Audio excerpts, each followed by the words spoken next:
Switch. Fade. There we go. Hello, everybody. Hey! Howdy. Hello. G'day.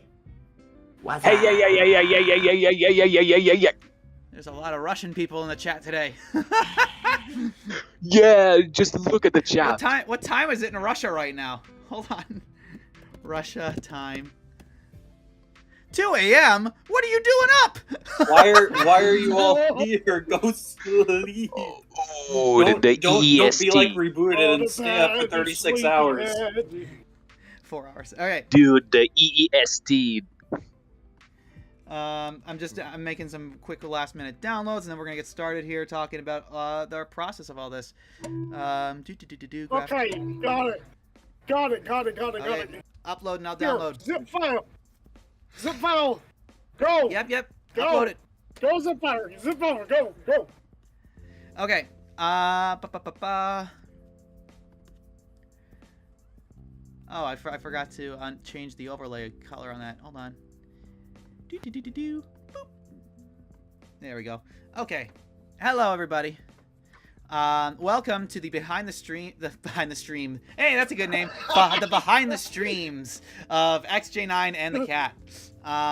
We're gonna be going in stage by stage of how this was made, and talking about every stage of the pipeline, starting with storyboards.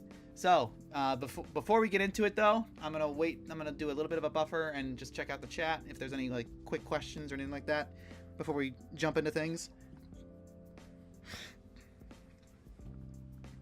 I literally every time a Russian, we don't know what you're saying. Unless I have to put it. Is that Translate. Russian? Is that Russian or is it Ukrainian? I think I should check. That's a good One of them was question. Russian. Good question indeed, but not one that I can answer. I think it's mostly Russian. Google Translate. Because that's something reliable to use. Oh yeah, no, I'm not. It's gonna be. I know. I believe it's Russian. I checked Google Translate, and I was like, oh. Yeah, it's Russian. Well, hello, Russia. Okay, download this. I'm good, actually. Siva Priere. I'm just gonna. That's gonna be the Nick's folder because that's 18. I have to compile at least some sort of. I know. Just like 18 of them. Oh yeah, go ahead, Seb. Post the link. I'm sorry, I haven't gotten to that. It's all good. All right. Okay. I'm just like now. Time to close some windows. Close that window. Close this window. Yeah. Alright, posted, so our viewer count should be going up soon. There we go. Music's good. Music's running. We're professionals here. Totally. There's our favorite question. What? What? Is Jenny gonna get a voice yet? Jenny's got a voice. He has a voice. And I can confidently say at this point, I can confidently say, having just spoken to her at MomoCon, she is very still interested in playing Jenny. That's good. But anyway, let's see. Have you seen Jimmy Power Hour, the Jimmy Timmy Power Hour, the crossover between Fairly Odd Parents and Jimmy Neutron Boy Genius, which spawned into a trilogy, best crossover in history? Yes, I've seen it. I don't think it's the best crossover in history, but it's that's debatable. Yeah, it's a good crossover. Don't get me wrong. That would be a debate. That would be a debate in of itself. The best crossover in history. But we are running. We are running against the clock now. So let's check out. Let's dive into this. Where are my files? There we go. Storyboarding. Yeah. Boop-a-doo-doo-doo. Storyboarding. Yeah. Let's go. That's not what Open with preview, so I can easily flip through these. All right. So way back when. Oh man, I can't remember when this was first boarded. I think I want to say early 2019, 2020 was when these, like, the first boards of this started coming out. So let's see. I gotta scream this. Window capture. Yeah, thanks, Nathan. Just so I can see what you're talking about. Preview, preview, preview. It's doing the thing where it doesn't recognize a new window that's opened up. Yeah, I love it. I love Discord. Mwah. Yeah, it's not Discord, it's OBS. It's like, So I love the OBS. taking I its love sweet everything. ass time.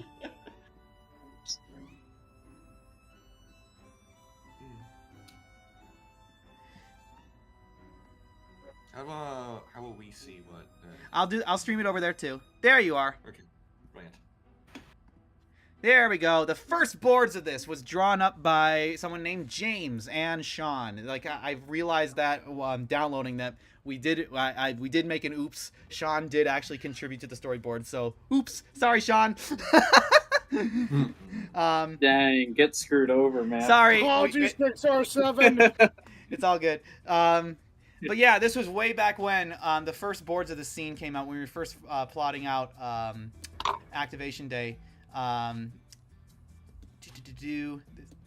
There we go. Here's the cat scene. So you can see kind of the starting point of some of the shots that are in the final product, where we have the pan down from across the buildings, getting closer in on Jenny's face as she's in the alleyway, eye opening up and the cat's nearby. I think what changed in these boards down the line is we didn't want to make it so 2D, too flat on, and then also down the line we wanted you see here Jenny is the one who's reaching out for the cat, or like scooting up near the cat and like reaching out. She's being more what's the term? It's not reactive. It's proactive. She's being more proactive in this one, and we wanted her to be a little bit more reactive with what the cat's doing a little bit. Granted, she does reach out in the final product in both versions, but in the final, you notice that the cat is the one who arrives to the scene. The cat is the one who sits next to Jenny without even knowing Jenny's there, that sort of thing. And so all the same beats are here. So the cat sniffs Jenny's hand and like rubs up and like sits next to her, and then I believe there was a beat. Yeah, she looks over at her XJ9 arm and covers it up and goes up into the sky. So all the same beats are there, but when we took these boards, we wanted again to make it less 2D, less flat on, and so a little bit more dynamic with the shot angles and whatnot.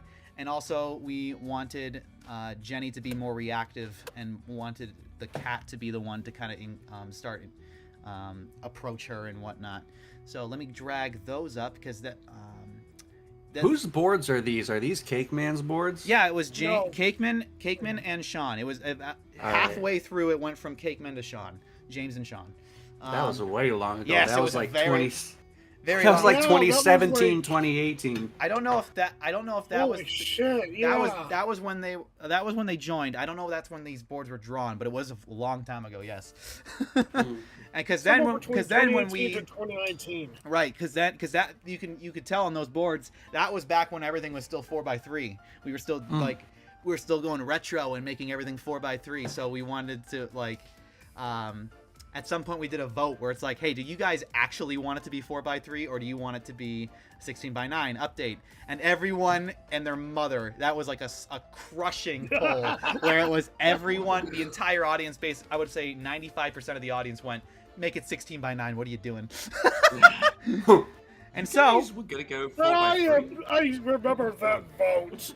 so that I forgot to stream on I'm gonna be changing windows a lot, so like it's gonna be it might be more beneficial. It might be beneficial if I took a risk and just stream my whole monitor, but I don't know if I want to take that risk. Here we go. Let's go share this one.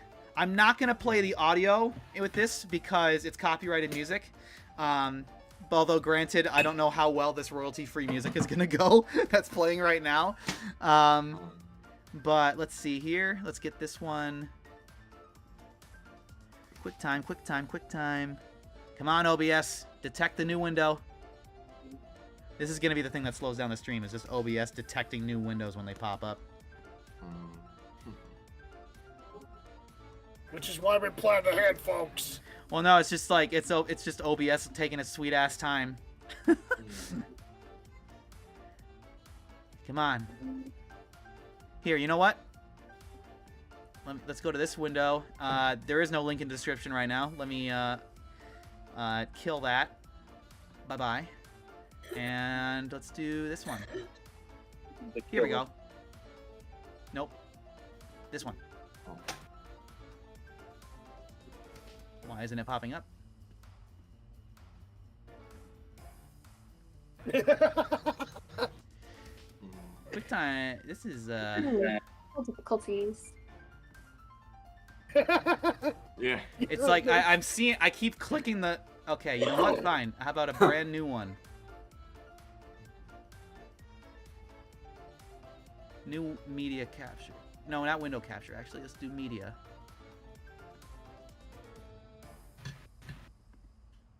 OBS shouldn't need to eventually. There we at some go. point. Okay, so this is gonna be. This is what. This is. You've all seen this. It's in the. The greater part 1 animatic rough we did. This is back. This is when we did the refresh on those same boards. You'll notice again a lot of the same beats are there. I'm gonna mute it because it's copyrighted music. But yeah. the royalty-free music that's playing right now is very funny. But yeah, so you see, you still got the same shot ideas where the camera pans down, we get in close on Jenny, her eyes open up, the cat, and then this is where the change. The cat is now coming in very close to her, so she doesn't have to like scoot over and close the distance. Another idea we had there was having more shots in her perspective, her POV, so we could see what's flashing on her like robot monitors and whatnot. And so again, we wanted it to be more reactive, so the cat is being more cautious, and what it's doing is now making Jenny respond to things, or respond.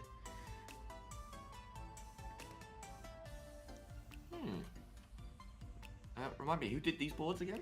This one was me. Oh, This okay, one was yeah, when wow, I took what Sean and James did, and I readjusted. Jacob, you mean? Isn't Kaken his name James? No, it's Jacob. Oh, Jacob. There's a lot of J's. Okay. We're not all the same. I fully admit I do recognize people's usernames more than I do their actual names. Same. That's fair. But yeah, that's right, because you're James. Yes. Yes, Jacob. That's mine. Jacob and Sean. I was honestly convinced we just had two guys named James. We do actually. We do. That's that's my confusion. There is actually a second person on the crew named James. Where is it? Find Well, him. that was like What? a long time ago, I think. So yeah, but anyway, Olivia. back on the storyboards. Yeah. Hey, So, guess another- what? We have two atoms. Two atoms. yeah, I know. There's Atomic-y, and there's Atomic Geek. That one took a while. That's right. Confused.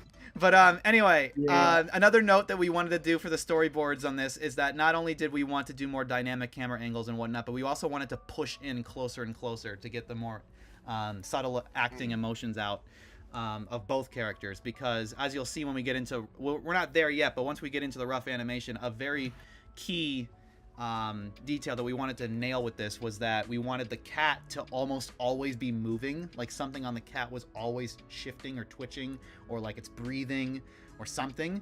Meanwhile, Jenny is a robot and is more like precise movements, precise little details that every time she moves there's a specific reason why, and in order to do that, we wanted, and in order to show that in the storyboarding, we getting closer and closer and closer on these shots. But yeah, so that's storyboarding. Let's jump into, at this point, I gotta hit my list here. Concept art beat boards. Ooh. So let's see. I'm gonna pull up the 2 beat boards that we made for this. Give me a second. This is gonna blow your mind for real. Let's see.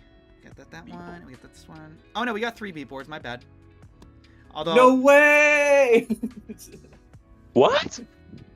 Whole third painting. I know, right? Okay. Which one came first? It wasn't Seb's. Wasn't yours first? Technically, mine was first, but we all know Monica did the greater job on that. Yeah. But you're here too, so we're gonna talk about yours. Well, Hold yeah. on, it's not loaded yet. I can't show it yet, but like if you want to start talking about it. No, yeah. So the thing that I'll start by mentioning first is that I'm color deficient. Okay, color is not necessarily a strong suit for me, but this was a fun opportunity to take a little bit to learn about color theory. And this is one of the greatest bits about art for me, and kind of what helps tie the scene all together is understanding the fundamentals of why these colors and tones work so well with the scene that we're trying to convey. Wait. What am I looking at? Oh yeah, I know. I haven't shared it to you guys No, yet. yeah. Hold on. I'm jumping all over the place. Hold on. We were looking at a black screen. I was like, looking like color. There we go. Hey, Hey, take a stop. I just sounded I just saw the picture on the YouTube stream, and Yeah, yeah. while the Discord is blank. No, yeah, it's Yeah. fine. It's fine. So- We go. It's not a single button. I got to do 2 different buttons. So with this concept piece this beat board that I did, I really went to kind of push for more extremes so that we have a bit of a greater gradient to work with, rather than just exclusively having singular tones Mhm. or more monotone kind of colors, so that we can really find where the right blending Yeah. goes into. Because as you can see, not only is this a completely different angle to what we see actually in the final, but it's a lot darker. The colors are a little more pushed to more extremes. There's actually a lot more gray Yeah. to really kind of emphasize the more stormy element, which was kind of all right to experiment with, but in the end, it was better to focus more just on the surrounding. Right. And I think here, like, we had an earlier idea that we were gonna have wind, like we were gonna go all the not only we're gonna have rain and puddles and like glowy bits and glow effects, but early on we were exploring the possibility of having like wind and like fog and haze come in, like in the background. I think we were like, okay, we need to dial it back a bit. But I just like playing with weather effects. Weather is one of my favorite phenomenons on this planet. oh yeah, but and then what would you say? And then Sasha came in and just showed you up, right? Oh no, yeah. Sasha came in and just absolutely blew it out of the park there.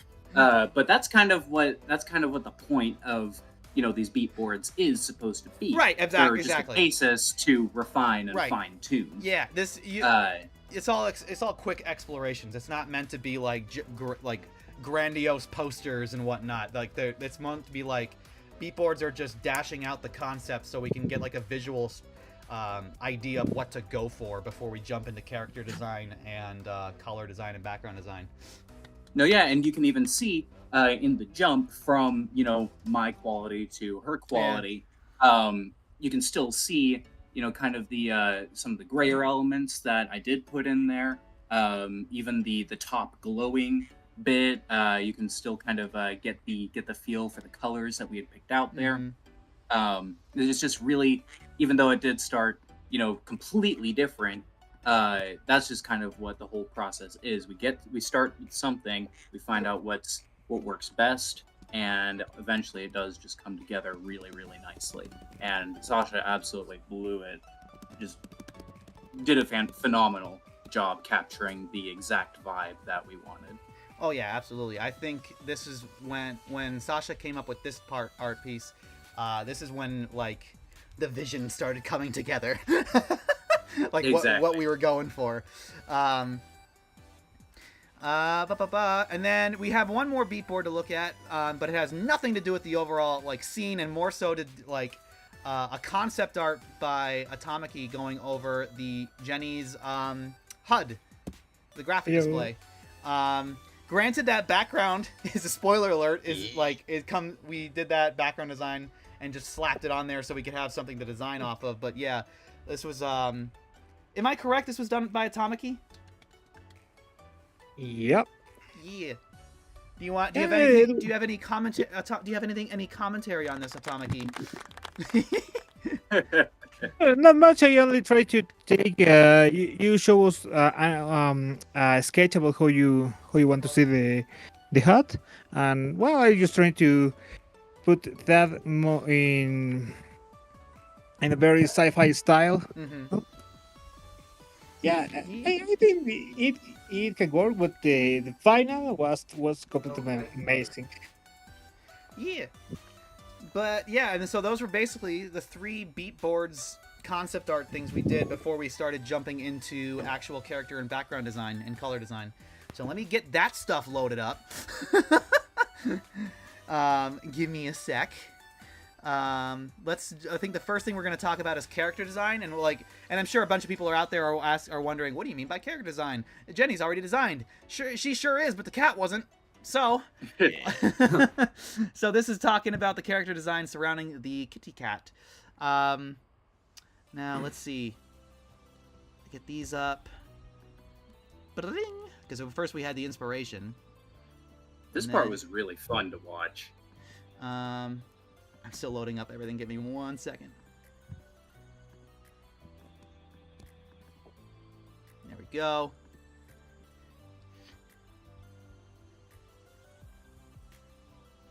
There we go. Okay, we're ready. Now I need to stream this stuff because the first thing that came up was we wanted to get some inspiration for the kitties, and so window capture. You? Yeah, there we go. And this is... I collected them all, Mila. I got all the cats. You found all of them? I found them all. Awesome. Nathan wait. now. Oh, wait, I haven't streamed on Discord. That's right. That's 2 buttons. 2 buttons. There we I go. forgot I uploaded that. There we go. The first that's step very was realistic. inspiration. You want to talk about? You want to talk Those about? are both of my actual cats. Yeah. Wow. So, Mila, you want to talk about why I got a string of 6 different images of cats? Okay, so this was years ago, but if I'm remembering correctly, you asked for ideas on cats, and I just posted all of the photos I had on hand.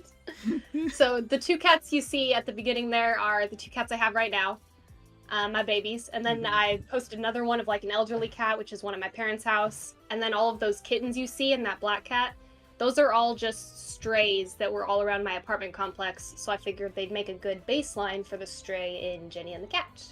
Yeah, I think this black one in particular, the Nick ear right there. I think that's we all honed in on that and went, this one. And if I remember correctly, you can't tell in that photo, but she also had a kinked tail. True, that's right. One of these had a kinked tail that you were talking about, and then we're like, okay, then our cat shall have a kinked tail. I think that we ultimately got inspiration for pattern from this guy, even though we reduced the amount of white in the end. And then this is the elderly cat you were talking about, right? It looks like an old man. He's got that Oh yeah, I scraggliness. don't know what's up with that guy, but he was old and scruffy, but he loved people. Mm-hmm. But yeah, so this was and then I think this one we like the eyes on this one where it was very. I mean, granted the black kitty has bright eyes too, but this one also has very vibrant boom blue eyes. And then and then when we got into, then we started getting up into concept art for the kitty cat. Let me stream that. Ba-da-ding. I'll zoom in. I'll also zoom in on this so we can actually see. There we are. And now screen share this. This one. Okay. So, kitty cat. Ooh. Nick, you want to talk? You're here. You want to talk about your concept art for the kitty cat? Yeah. Hang on. So when we first tried to design the cat, they were looking for more sleek type. Mm-hmm. And so what I did was I went outside the box. I've looked at.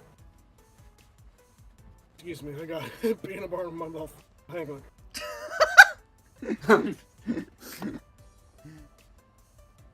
I looked at some of the inspiration for some of the designs for the cat, but also some of the design choices that were featured in some of the Disney films, like The Lion King, for instance. And this is the original Lion King, not the remake. Oh yeah, no, I think I know what you mean. Where Mufasa, when he died, he had a bent whisker, so I've put a bent whisker on there, and Scar was also added, but I've also made one of the cat's eyes blind, so, like, he was injured during battle, and is scrawny, and actually kind of inspired by some of our cats that I unfortunately don't have pictures of or screenshots of, but they had a little bit of like a more scrawny look, but also kind of muscular, well, not completely muscular, but just like tone. And yeah, the tone and everything, and the little color swatches there is just so that, you know, they can get a better picture of what the color might look like on the cat. Yeah, And it's so just color swatches. Yeah, and so I pictured it being a little bit more like a bluish, grayish type of cat. Mm-hmm. And then like it's like moving down the pipeline, right? How do I? Atomic Geek is not present currently, but I can speak on what Atomic Geek did here in the pipeline of making the cat. Let me highlight.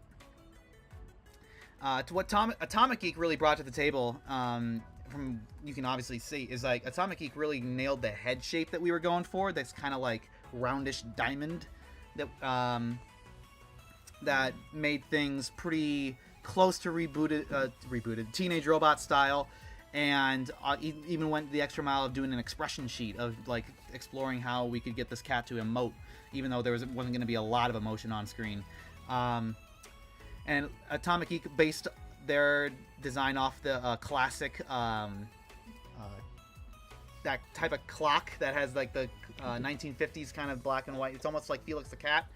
But yeah, and so what Atomic Geek really brought to the table was finding the basic shapes of the cat, like how the body was going to be shaped, like the chest cavity, and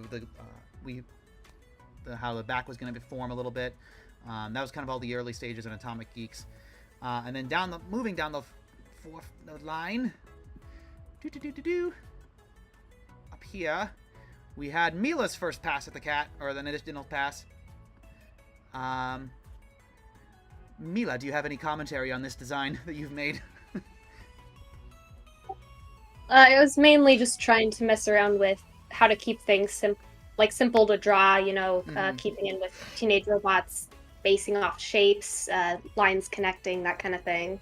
Obviously went a very different direction, but it was just like the first pass, so. Right. And you say different direction, but I'm looking at like the your pass and then like what eventually became the model sheet down below. We haven't gotten there yet, but like I'm seeing a lot of like a lot of the stuff that you made carried over to the final design, like especially the patterns. This is almost exact with the patterns, where it's like you came up with the two symmetrical forepaws, but asymmetrical back paws, and then you got the kink in the tail and the little splotches on the tail as well. I think the only thing that didn't carry over from your design was the helmet, the white. Yeah. And I to this day I do express regret that we couldn't find a way to carry that over. I do believe the reason why we got rid of the helmet was because we wanted the eyes to be the first thing you see when you look at the cat, but as part of me still misses that helmet because it looks very unique. It is a really, really unique design aspect for a cat of all things. It's not, but yeah, it doesn't appear all that often because of how what's it? Cat genetics. Oh, not just genetics, but it's a specific phenomenon where counter shading. Counter shading. That's what. Yeah, it but is. it's a cartoon. We don't need to I abide know. by the laws of counter shading. I know, but it always feels more correct having real biology kind of applying. True, but and so then that's what kind of catches people off guard, I think. And then we had Frenzy Feline. Let me. I got another concept art there. This Frenzy Feline, I think they're not here, so I'm gonna try to jump through theirs. What they really brought to the table is they were the ones that I think we were like, okay, that's how we're gonna do this, the scar eye, like that kind of like the pupil discoloration, squinty, the wrinkle on the corner there. That's how we wanted to do the scar eye. And then they also brought a little bit of an adjustment to the diamond-shaped head to where it's a little bit of a curve, which kind of looked neat. So we kept that as well.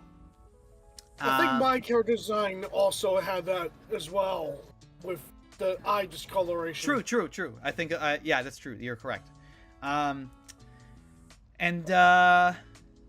and so it was just another pass at the kitty cat, and then finally, I did a quick pass at the end where I basically took everybody's and just mashed it all together, taking elements from everybody and trying to find the balance between them all into one little hybrid that eventually became our kitty cat.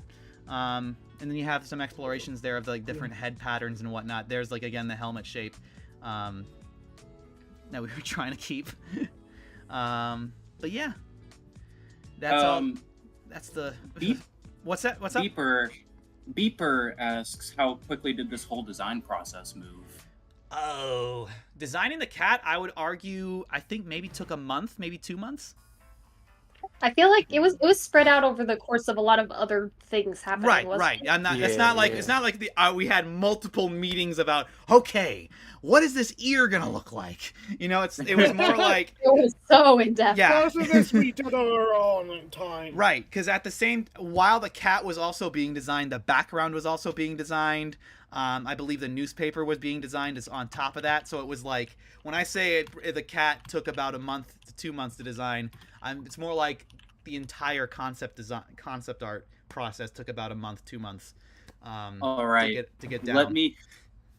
Let me say something real fast about how weird it is to work in animation. Because there are a lot of things that you don't expect that need separate designs. Who in their right mind would have thought about a newspaper? Yeah, I know. Have a unique design. Yeah, no, it's just really funny to me, and I feel like that should be I mean, we're gonna get to the newspaper in a second here because I got I have the. Oh yeah, he had fun with the newspaper. No, yeah. It was so much fun. I have the concept art for the newspaper as well loaded up here, ready to go. But let me tell you, that newspaper prop is something I quickly learned how easy it is to draw in a storyboard and how hard it is to actually implement. God. Because it's like, I mean, I guess let's finish up the cat before I rant about the newspaper. But because we got to get to the cat's model sheet now. Yeah. Ta-da! And this was the final model sheet of the kitty cat. Look at that itty bitty guy. Let's move it. There we go. I'm stammering. In the original show, they had something called the pigtail scale, where everything was scaled to Jenny's pigtails, right? Where it's a character is 4 pigtails high, or a character is 5 pigtails high, etc. So we carried that back over to our stuff to keep everything in scale with one another.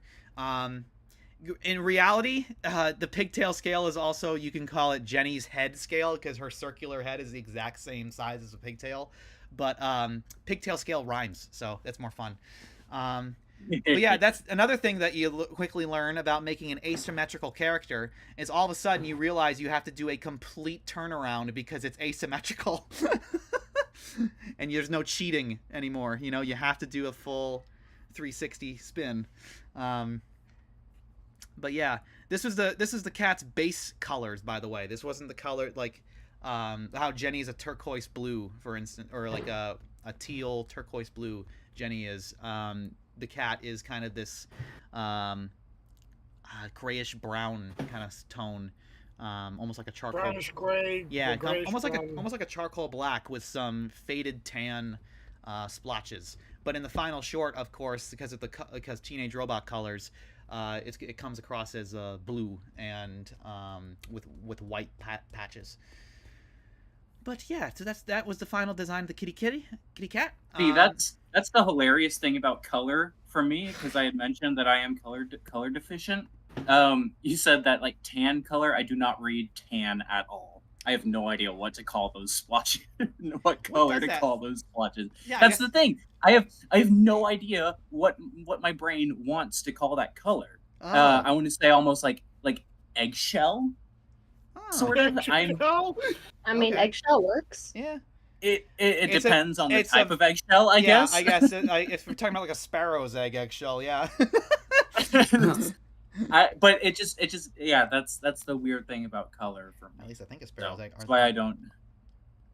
Now I'm looking up bird eggs. Hmm. Sparrow egg. What do bird eggs have to do with the color? Like, Right. cat Yeah, let's tail? move on. Let's move on. Okay.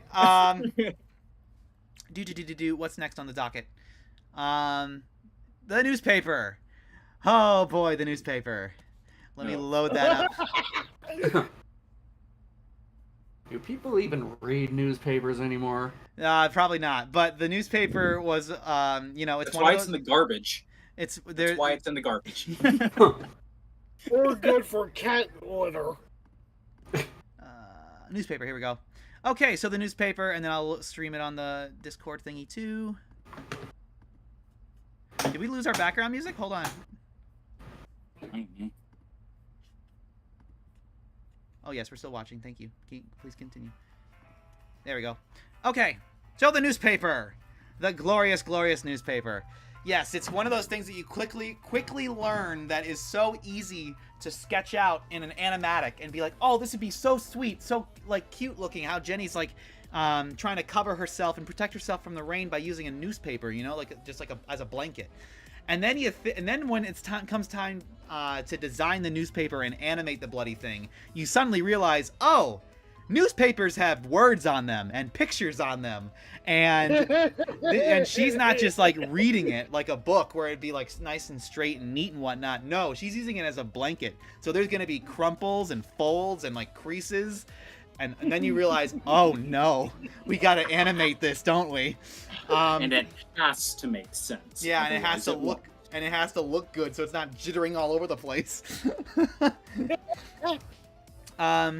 So yeah, so this is the base of the process of like, okay, when we design this newspaper prop, we try to think ahead and be like, okay, what are the main poses that we're gonna find this newspaper in, and let's see if we can hit those main poses in the main prop design, so we don't have to kill ourselves trying to figuring it out in rough animation. We can just essentially trace these poses, and so that's what these are the essential 5 newspaper poses in the short.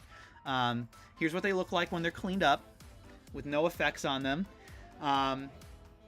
See, it's basically 2 different camera angles, right? We had the one where Jenny's looking over her shoulder, and then the other one where we're looking at Jenny more dead on.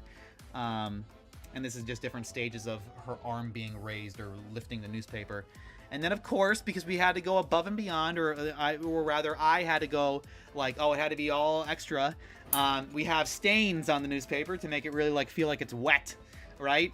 And then we did an effects pass. We're like, okay, what's it gonna look like? This is what the newspaper looks like when there's no effects, no compositing. What's it gonna look like when we have effects? And so we had that. And so that was the final look at the newspaper that we had to be implemented in every single shot that had a newspaper in it. And I am never, ever going to put a crinkled newspaper in an animatic again. They're gone. We're never doing it again. Do it for you. I did not. This was not. Newspaper was not fun. It was always hell working with the newspaper because of how much detail was in the pages. But yeah, people were asking on the actual stream about, or like when we, what the newspaper said. Yeah, there's a few Easter eggs in here. The Tremerton Times is an actual thing from the original show that we just carried it over. We have a picture of Wakeman, scientist kook arrested. Yeah. And I guess that's a Back to Future 2 reference. Not necessarily. Not if it was if it is, it's coincidental. I did not think of Back to the Future with that one. It's just like it was just reporting the morning news, being the evening newspaper, and then we had a little foreshadowing, a bit pests infest. They're not talking about the cluster. They're just talking about like a cockroach infestation, but like it's foreshadowing the cluster. But yeah, I really thought that said a pest insect, and that was just really funny to me. Yeah, that's the headline you should work with: pest insect. Yeah. But yeah, as you can see, like this is what I'm talking about. You can see the images get crumpled up too. They get like all the creases and whatnot, and yeah, never doing that again. Never. I don't want to ever do that again. Especially compositing. Yeah. Good thing we don't have an episode about newspapers. No, that's the beauty of it, That's the beauty of it, Eric. That episode about newspapers, they're getting thrown away. And we never have to deal with a newspaper. They're getting again. even more crumpled. God! This is the lore behind that episode. This is the lore behind that episode. This is why we have that episode. We're like, we're never doing newspapers again. Let's write an episode where the entire newspaper industry in Tremerton goes out of business, so we never have to touch a newspaper again. And we did it. It's kind of. But yeah, anyway, so that's concept art, prop and character design. Let's get into background design. Woo-woo! That was a fun one. Yeah. There's a lot of background design stuff in here. Let me try to organize. Oh, you know what? I'm just gonna open everything and just like we'll just go through it. There's no organizing it would take even longer. Doop. Let's start with this, the rough, and then go from there. What is the lore behind the lore of the lore? We don't talk about that. We don't talk about it. Don't All worry right, we got background design. Background design was primarily handled by me and Monica, or Sasha. So this is my preliminary sketch. What this was basically built off of is that I took all the storyboards, right? There's a big pan down in the storyboards, and I took screen caps of that entire pan down and just kind of reconstructed it and did a little sketch over of what like I imagined the full background would be. Once that was figured out, I think it was passed on over to Monica, who did a quick color test. This wasn't a finalization pass. This was Monica starting to figure out what, because she did those that great beat board. This was kind of starting to figure out what colors we could use for the shot, and how we could color the characters as well, because she was also doing exploration. That was an export of what this exploration was. So she took the same animatics and started doing color passes of like, okay, maybe we can light them like this, we can color them like that. I believe I did a test render myself somewhere here, taking her effects and tweaking them and figuring things out. There you are. Yeah, this was taking her colors and adjusting them. I tried to bring a little bit more yellow into it and a little bit more green, kind of like murky kind of colors instead of cold, to try to kind of bring in a sense of not to get like grossness because you're in an alleyway and it's like kind of I felt it might contribute to the feeling of lost, and as well as the fact that the most windows are yellow or like lighting fixtures in buildings more commonly yellow, so I felt it might be more the warm light might be a little bit might be beneficial. But then I quickly realized when we were finally we started cleaning up this thing. Is this the extension? No. Yeah. When we were starting to clean up this thing, I quickly realized that the ending pan goes a lot higher up than than what we had sketched up here. So I quickly had to start coming up with an extension, and that's what this is figuring out that extension. But lo and behold, eventually we came up with the final design of the thing. It was this one, I think. Yes. This was the final design of everything, not the final colors, because we were still trying to figure things out on that front. And then we did a couple of test renders of effects. This is jumping ahead a little bit because this is back when we were finally figuring out the final colors of the look of the shot. Is that loading? Meanwhile, you've been screen sharing the newspaper thing on Discord still. Oh, on Discord, on OBS. That's right. I'm sorry. I didn't change the window. second button. Second button. There we go. It's been on OBS, but No, yeah, I've just been watching it through the stream because yeah, it doesn't. And then let's see. Then we finally were like, okay, let's this is backtracking a little bit because this is after we figured out the final colors. But we backtracked and we're like, okay, we need to figure out colors. Let's have a giant meeting about what colors this shot's gonna be. And so we like zoomed in on this little bit because we were focusing on Jenny and the background orientation. I believe we quickly came to I don't have any screenshots when we were talking about the color options of the backdrop in this meeting, but I do have a bunch of screenshots when we were talking about Jenny's colors. So the character colors, yeah, went through a lot of passes. This was the initial rendering where it's just Jenny's colors but muted and desaturated and darkened and like it's all gloomy. But then we were like, well, maybe we can have more fun with it because Teenage Robot has all these different fun color combinations. So we explored avenues where she was green. We did one where she was more of a bluish kind of haze. We did one where it's like bluish haze but more murky. This one is more her. Say one was purple. Yeah, this one's her colors again, but again like a little bit less desaturated and a little bit more her original colors. This one's like even more desaturated than the original one that was there.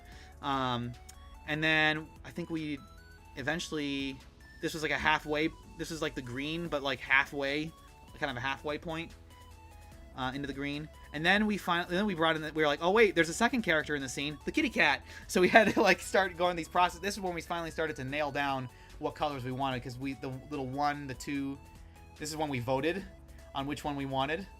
I believe the final result was between... What was it between? I know number 6 was the one that won out because that's the final colors we went with the kitty cat. But I forgot what the runner-up was. But yeah. And yeah, so that's basically just exploring the different color combinations of the characters, right? Trying to figure out which ones we like more. The green on Jenny was really close to winning out. I remember that. Like, that was very close to becoming reality. I think what we ended up going with, though, was this one, if memory serves. Because I think our reasoning was we didn't want, even though it would be fun to do a different color swap, I think our reasoning was that we wanted it to be, the colors to be emotionally impactful first. And since it was a gloomy and lonely scene, I think that's why we ultimately went with like a slight spin on her normal colors of making it a little bit more desaturated, a little bit more blue to make it feel a little bit more gloomy. And the final colors are here somewhere. There they are. There's the color keys of the final video. Whew.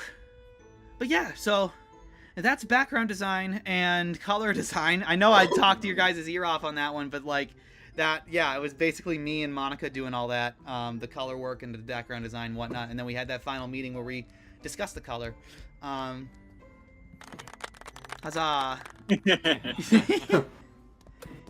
Is I gotta check the pop out chat.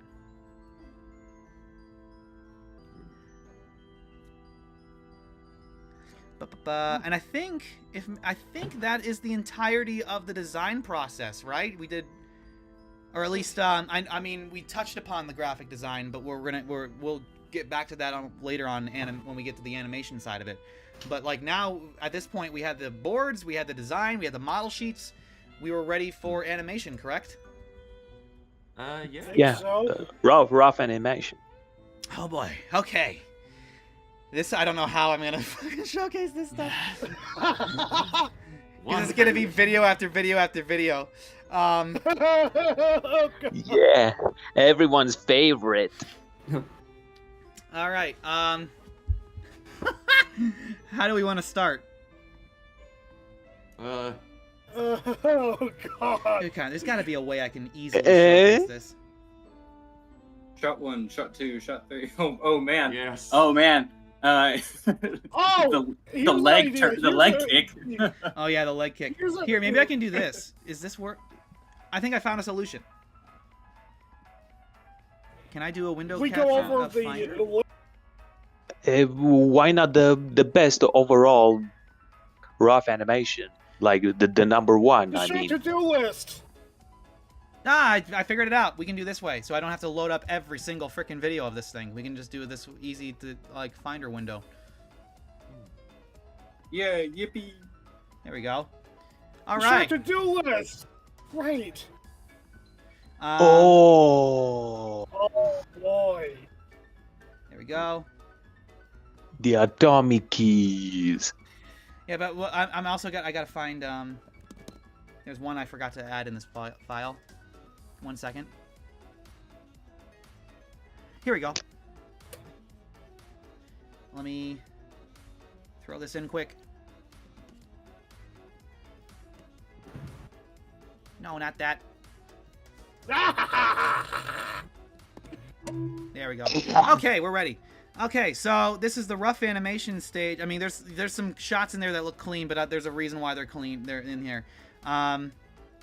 So we started doing rough animations. So let's see. Who wants to talk first about their rough animations? Because I basically got everybody's rough animations in here. Don't everybody jump at once.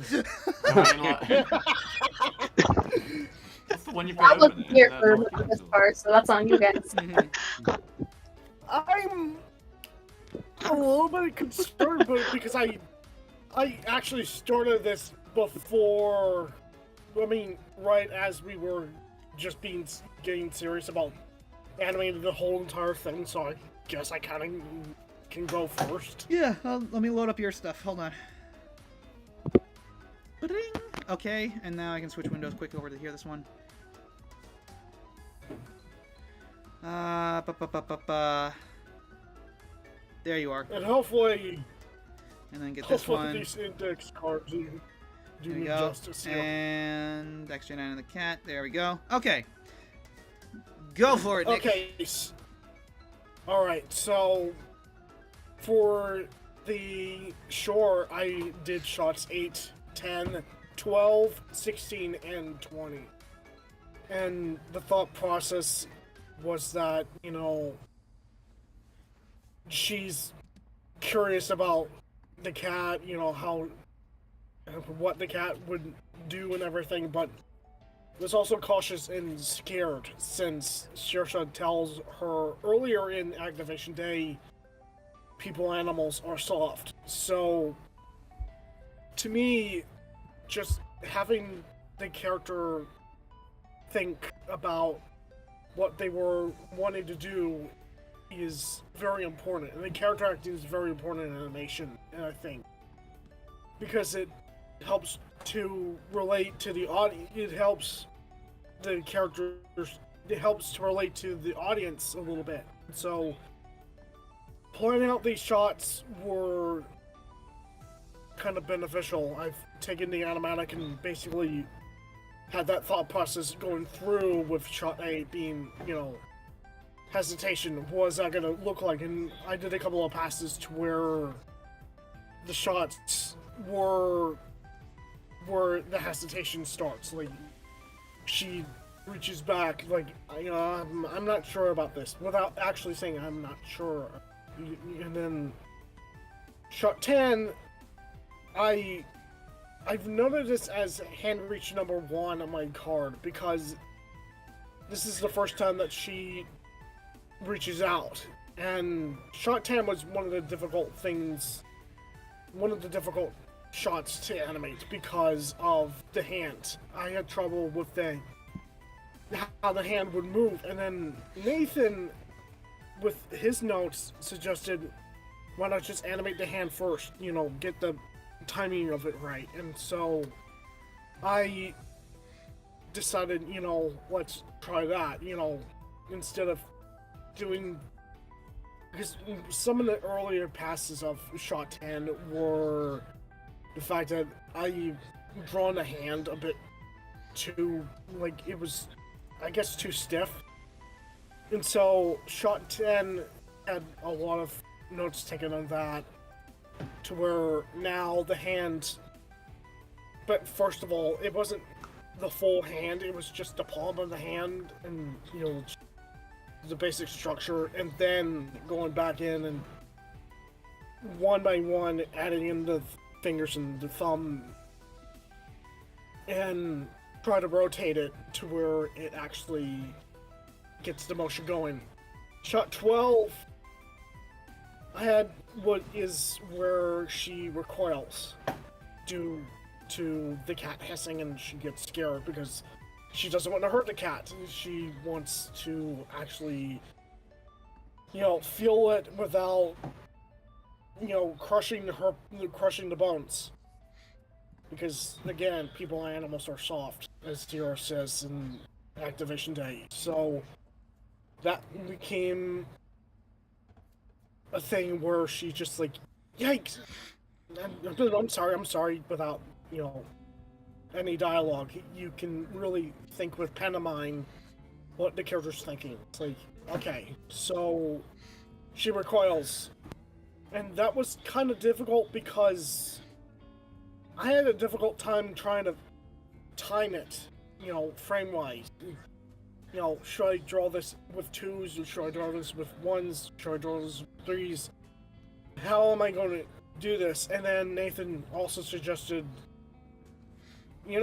try getting some robotic move, try to frame it to where it's either 1s or 2s, 2 frames for 2 frames per second on one drawing, and then 1 frame per second for that drawing. And then it kind of helped in that sense of the robotic movements that Jenny is known for in the series, and in Rebooted as well. And then shot 16 is when she tries again with the hand. And the funny thing about it is that the eyes actually, she was, in the rough animation, I had her squint a little bit, but the irises were added and clean up. So all that time, the rough animation for shot 16 was just the static eyes looking at the cat off screen. And then the final shot 20, it was just her reacting to the cat coming up to her by the newspaper.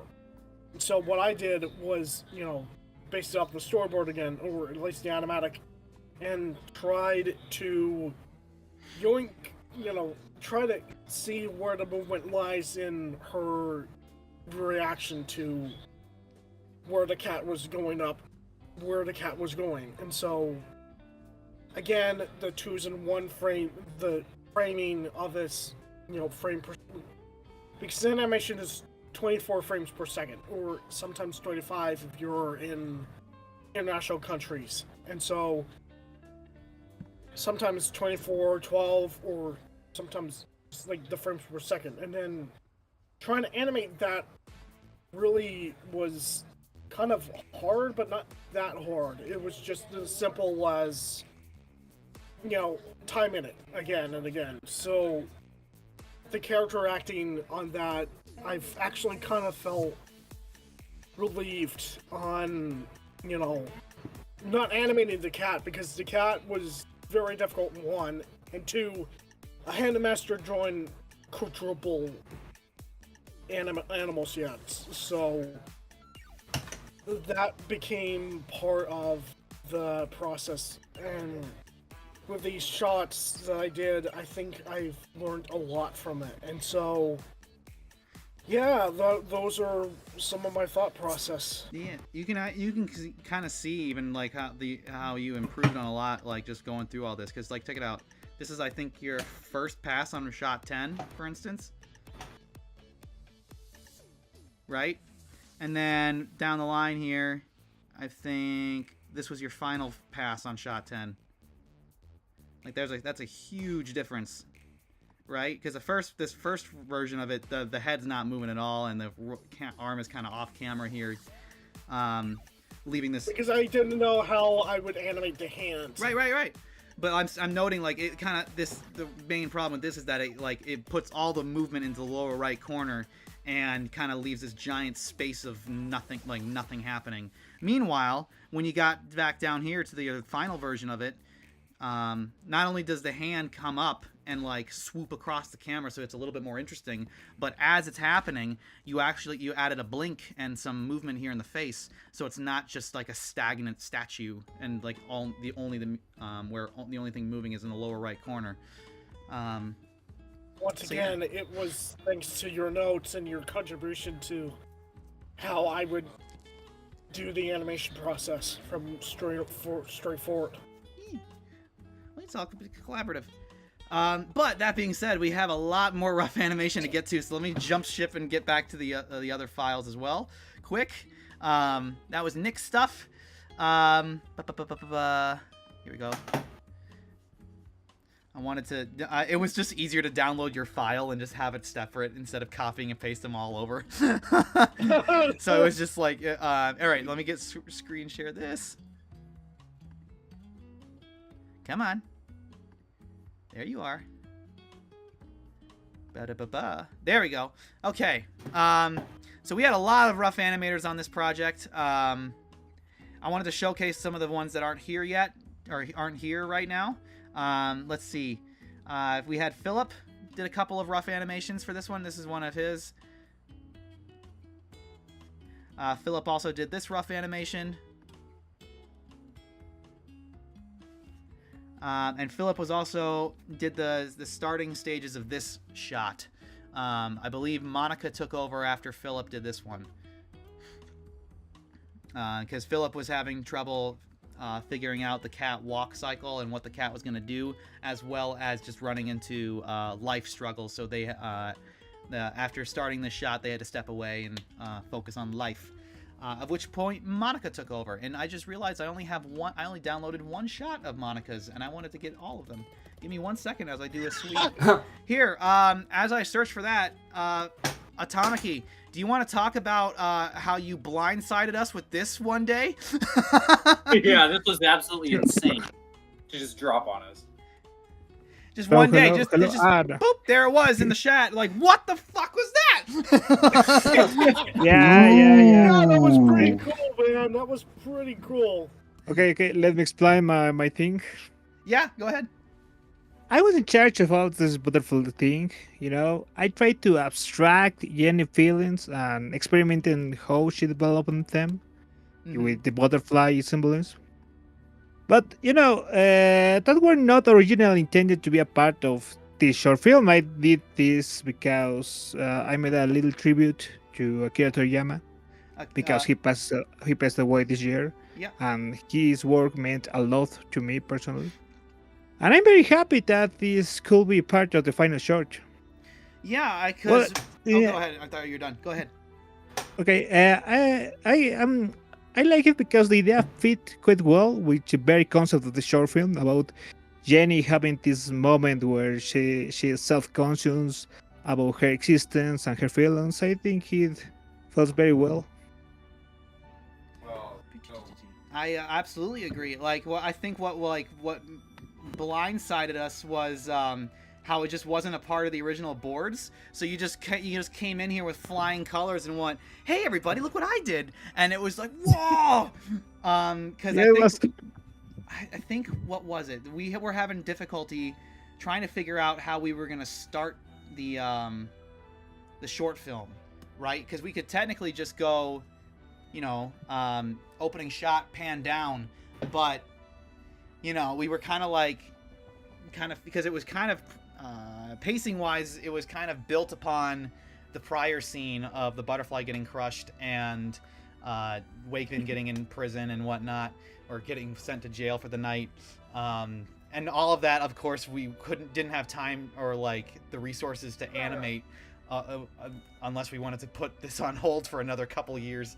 But then you just came along and just like, "Hey guys, here's a butterfly." I'm like, what? Yeah. And then we were like, "You want to do more?" And then Yeah, and in that moment, I was yes, I gotta do more. yeah. And I think you had basically free reign on those butterfly shots, didn't you? Like you just went like, it's your own art style, your own ideas of what, like, I mean, we had like notes of like maybe one shot could be it fluttering around in the wind, or another shot could be it on a flower or something. But it was basically up to you to go like do whatever the hell you wanted with those butterfly shots.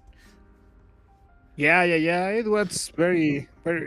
I was free with my ideas, and I waited to try to figure out everything with, as I said before, that moment of self-conscious of Jenny and her feelings.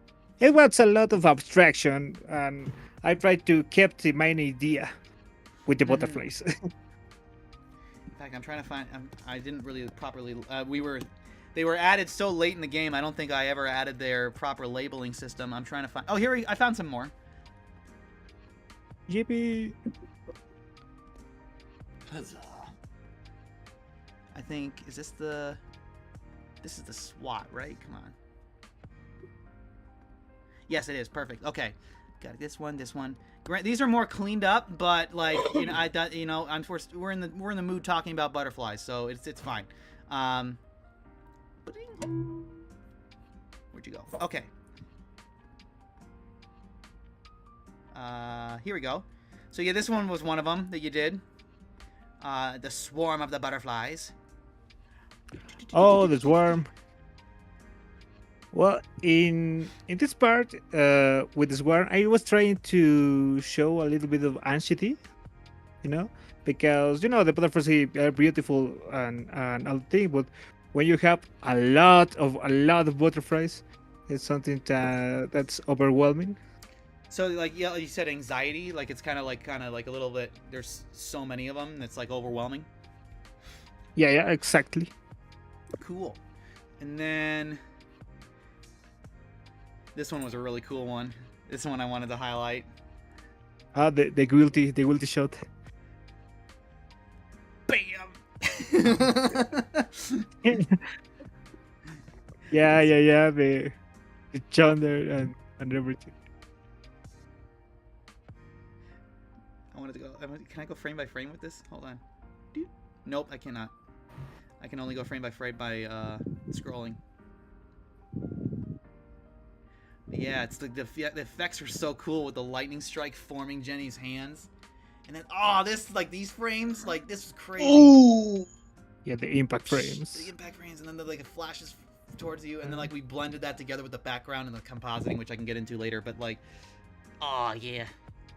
Yeah, you knocked it out of the park. That shockwave was the most interesting. Yeah, you knocked it out of the park with these butterfly shots. It's like completely out of the board. No board reference. Just like went like you just winged it. Very cool. Yeah, thank you, bro. And let's see, Iron Bird. This was their contribution. They did a quick rough animation. They had the idea of the cat breathing, as well as the newspaper blowing in the wind, We went with one of these ideas, and we stayed as far as fuck away as possible as from the other one. Yeah. But yeah, the cat, Ironbird coming up with the idea that the cat was always breathing, just like I think was a perfect idea because it gave a little bit of life to the cat that was originally not there.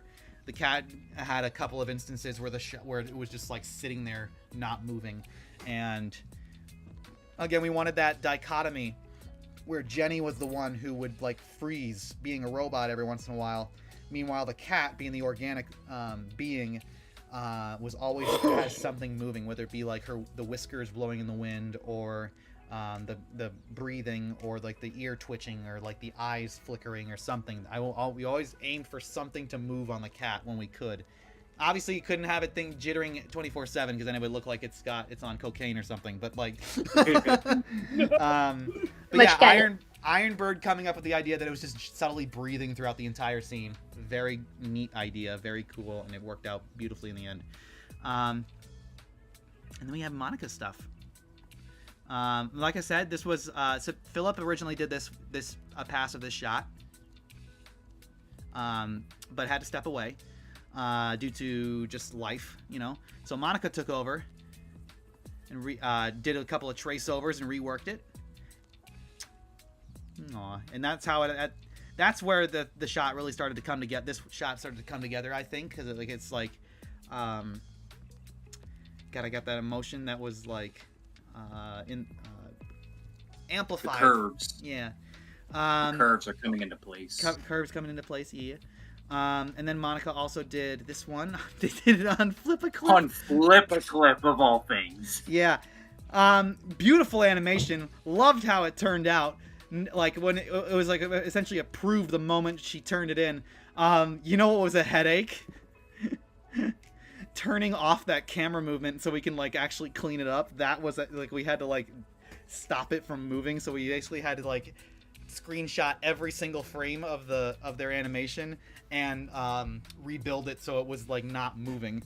The camera wasn't moving, and so that was fun. But yeah, it's just Flip-A-Clip, you know. Other programs you'd just be able to turn off the camera, and this was another one of Monica's rough animations.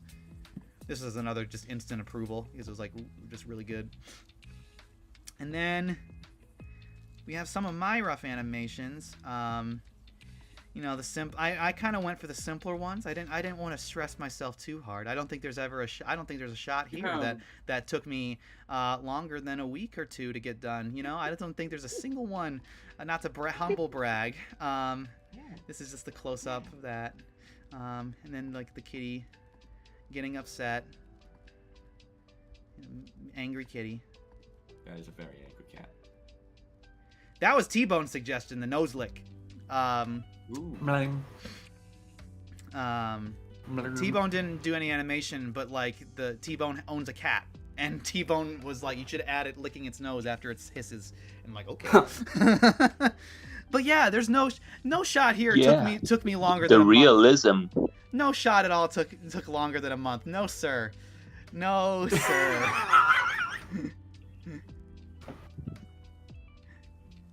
Just going through the process of this one. Oh god, yeah, that was the last shot to be fully animated. How many passes Just was that? hours 9? before we Yep. even premiered it. Yep, this took 9 passes to get right. It worked out in the end, though. Yep, it worked. Yeah, it worked out in the end. But this was definitely Final boss. This shot was definitely the bane of my existence. And it is Final boss. and that is because I am so sorry. no, you don't have anything to it's my fault. I boarded the thing and I'm like, yeah, I'll have the cat walk in, I'll have it do a little shake, a little kick, it'll be great. This is why I don't do animation. This is why I didn't even do the animation of any shots of the cat because of this. But yeah, no, but like, okay, so like to explain to the audience why this shot was so difficult, even though it looks so simple. You have a quadrupedal walk cycle, okay? Which, fun fact, quadrupeds are harder to animate than bipeds when you're doing a walk cycle. Mainly because there's 4 legs instead of 2, but also because you have to like paste the legs so they work in sync with one another, so they don't look like it's awkwardly animated. So that's so number one reason quadrupedal walk cycle. Number 2 reason, it's a cat quadrupedal walk cycle. Cats have a very particular way of walking. You can kind of see it here. When their forepaws come up, their back paws come in and place down where the forepaw used to be. So if you look at cat tracks, for instance, it'll almost look like the cat is walking on 2 legs, because every time the back paws come up and take a step, they are stepping into the paw print of the front paws. So it kind of looks like a cat is like only walking on 2 legs if you look at their paw prints. Compare that to like a dog or something. A dog is a little bit more clumsy. They also kind of walk where the forepaws come up and then the back paws come in and kind of step where the forepaws used to be, but they're less precise, and so they're not as like pinpoint accurate as a cat is. But so that's number 2. So cats have a very particular walk cycle. Number 3, we have a shake. And a shake can only be shakes can really, like this, where it's a cat, can really only be done on 1s, because otherwise you're not going to hit the same level of speed, right? So while the walk cycle itself is mostly on 2s, when the cat shakes and kicks, that is on 1s. And so that's reason number 3. Reason number 4 is we added the little, I added the little, this is carried over from the storyboards. When cats get wet and they get their paws wet, they do these little kicks because they don't like their paws getting wet. So they try to shake off the water with from their paws. And I thought it was adorable, watching videos of just cats walking around when they were wet. And so I wanted to incorporate that into the animation itself. So it's doing those little kicks, just when it's like, so it's like it keeps kicking when it's moving around. And on top of that, so that's reason number 4. Reason number 5, it's a turnaround. So it's like it's like go all the way around, and it's not only turning around, but it's also walking as it's turning around. So you have to like track every single little paw. Again, quadruped, and a cat quadruped at that. So you got to like, okay, where's that back paw coming? It's going to come like it's all the way over here, and you can see where the forepaw is going to be. So it's got to swing all the way over there.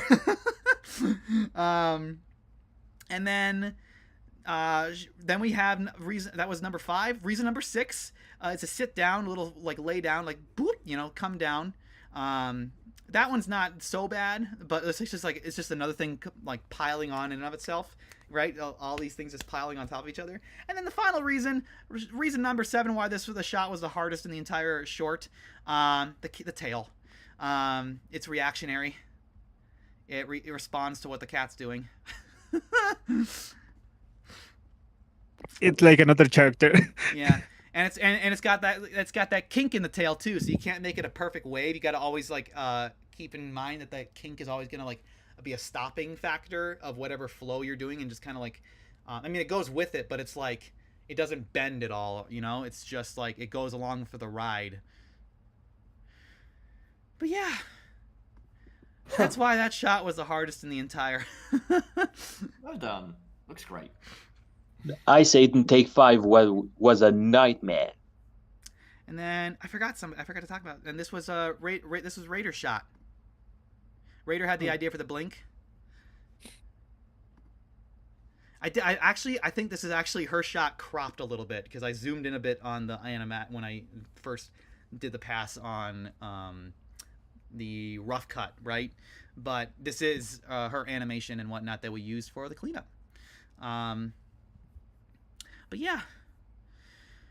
So that's rough. And then like the reason why these are here, we can start getting, is like you can see the different like you can see the different passes of because this was another shot that took a couple of passes to get right, because we wanted the cat's reaction to be detailed. So this is before we added any glimmer to those eye spots. And I think we did a second pass of the eyes. See that this one we added a little nose twitch, an ear twitch, and then the whiskers, And I think we started. This one we yeah. See, the whiskers are now blowing in the wind a little bit. The eyelashes are a little more smooth in the squinting.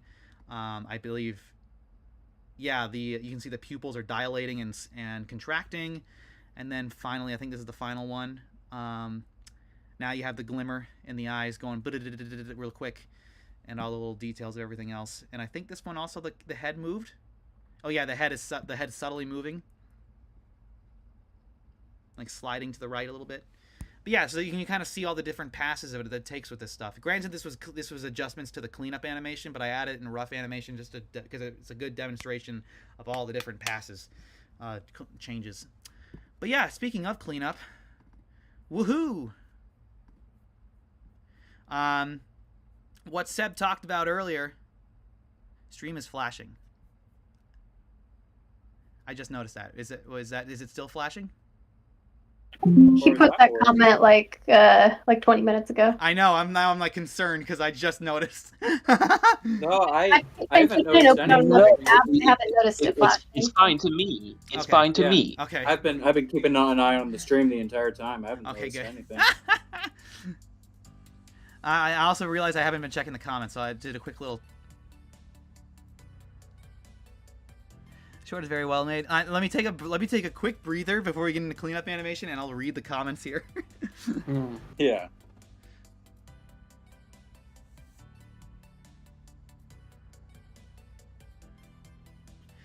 Let's see. The short is very well made, but as well as the animatic that preceded it years ago for the most part, but I'm concerned that the emotional bits stray a bit far from the OG's comedic nature. Yeah, I fully admit I am That not... was a concern of mine, too. Yeah. First of all, Activation Day is by far one of the more emotional episodes that we wrote. So yeah, it does have some comedic bits, though. Yeah. And I have a plan to add even more that I would like to discuss when we're back to work on the animatic. Eric has a scheme. I got a plan, Arthur. But yes. And yeah, but like the rest of the season is all the classic teenage robot style comedy. Right. We went more comedic with the other episodes by far. It's But on top of that, I fully admit I'm not the best at writing comedy.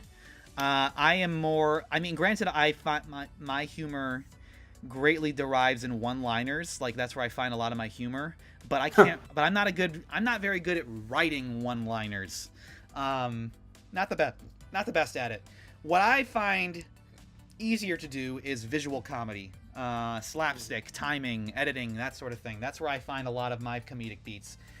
Which I hope it comes across a little bit in when we did those behind the scenes videos of like the 20th anniversary logo and like where I added like, you know what I mean? That's like the quick paste editing and stuff like that, the visual stuff, gags going on. That's where I find a lot of my comedy, and unfortunately a lot of that's not in like script format. That's mostly found in animatic and actual animation. So like but yeah, the overall Activation Day is one of the more serious episodes that we take things a little bit more seriously because of the more emotional beats that we need to establish. But we are planning on adding a little bit more comedy. But it's like, yeah, like I said, it's probably largely going to be visual and like because a while back we did that test animation, for instance, of like Skolas versus Jenny and like all the cluster bots, right? And we in the script it was just like, you know, Jenny bringing out weapons and fighting things, but in the boards and the test animation we made it more like still awesome but like comedic, you know, like these like robots were getting their eyes going like, you know, out of their skull and whatnot. But yeah, I still find it hilarious that I snuck in so many Among Us. Yeah. Have fun to hear those. So why is Jenny... Oh, go ahead, James. We also just wanted to tell a more serious story. No, Sometimes. yeah, too. It's just one of the bits. Yeah. Because like that like... I always think of, like, tone-wise, I'm always kind of... I mean, granted, this was a recent movie, but I think a great, like... It's very inspirational to me, right? Puss in Boots 2, The Last Witch, that's a very funny movie, but it's also very emotionally driven, you know? And I think but like to more old examples that are more like that were actually around when the project was first getting off the ground. Another good one, what I always thought of was this one's a weird one, but Scooby-Doo Mystery Incorporated. I felt that was a show that handled comedy and serious tones very well. That was always an inspiration for me, tone-wise. I always felt, and I still feel this way, you can have a great comedy, right? And people will remember that thing for being a great comedy, but eventually there's going to be a point where the jokes aren't as funny anymore because you've heard them 1,000 times, and you know it's gonna grow old. If all that's there is comedy, it's gonna just grow old. And the thing that personally I find myself going back and watching again and again and again are these in animation, specifically in regards to the ones that have comedy in them, are not only the ones that like make me laugh really hard, but are the ones that also have the serious moments as well, like, and are genuine and emotional, and because I feel like that's what brings me back to them. And then the jokes that are there, you know, make me laugh again, and they're not old anymore, you know what I mean? Because like you have the you take a break from the jokes and you have the emotional moments, so you like when the jokes come back, they're funny again, you know? Yeah, exactly. That's why. That's Oh, go ahead. the yeah. So I think the biggest thing about what makes humor stick really well is contrast. Right. You know, yeah, of course you have to be sure you play with the contrast correctly, otherwise it's going to sound tonally incorrect. But you know, if you have comedy next to comedy next to comedy, you know, like you were saying, it's not all going to stick correctly, Right. and it's not going to have that meaningful of an impact to you. It's not going to land very hard. Right. So being able to space them out, and I actually rewatched Twister not too long ago, and what I found was that this movie is really hilarious. But I noticed that it was really hilarious because there were some genuine moments where you actually feel for the characters, and you feel a lot more like you are part of that humor group, rather than just listening to a joke. So being able to perfectly balance comedy with heart is what I think really can make humor extra humorous. Yeah. But yeah, but to quell any concerns, we are planning to add more comedy into Activation Day, just like in the proper scenes and whatnot. So it doesn't. This is also a prequel. Right. This is not It's also a prequel. Yeah. It's all about Jenny finding herself and whatnot, and her first time out in the world before she met Brad and everybody. Because I mean, I guess that's kind of the retcon we're doing. Brad is no longer the first human she met, but he is still the first teenager. Don't worry. That's still a thing that Brad has over everybody else. He is still the first teenager that Jenny meets. So the line, "a real life teenager," still makes sense. Excellent. It's good we kept that timeline intact. Yes, the timeline of the teenage robot. Oh, and the steam powered Jenny, that happened before Activation Day. Don't worry. Yeah. Yeah. Or maybe it happened in between. Maybe like there was a phase where Nora was like, "Let's try to make you steam powered." I don't know. Actually, I think we did. I think in the animatics, in the opening scene, we have a shot of like that has Jenny's steam-powered body in the background somewhere, like a shell. Am I remembering that correctly? I could have sworn I drawing don't know. it. There's probably a lot of gags Right. and references to that opening shot. But yeah, it's there. It's somewhere. Anyway, back to the animation. Cleanup. Cleanup. I brought this in because, like Seb said, when you're animating, you quickly learn how much you have to animate or how much you have to design. This was an effects pass for the rain. It's just rain, you know. Look at it. Rain. I believe this is Look at this is implemented into the background along with water drips And you can even see here on the window, do you see those little water drops? You'll find them sliding down. Wee, wee. Look, all the little water drips sliding down. And then, like, you have these drips effects that are on the dumpster and the grate that's protecting Jenny from the rain on top of the newspaper. And yeah, you can see here the final placement of all the water drips and effects. And yeah, it's a lot of work. What's this one? I forgot the differences between these different passes. Lightning?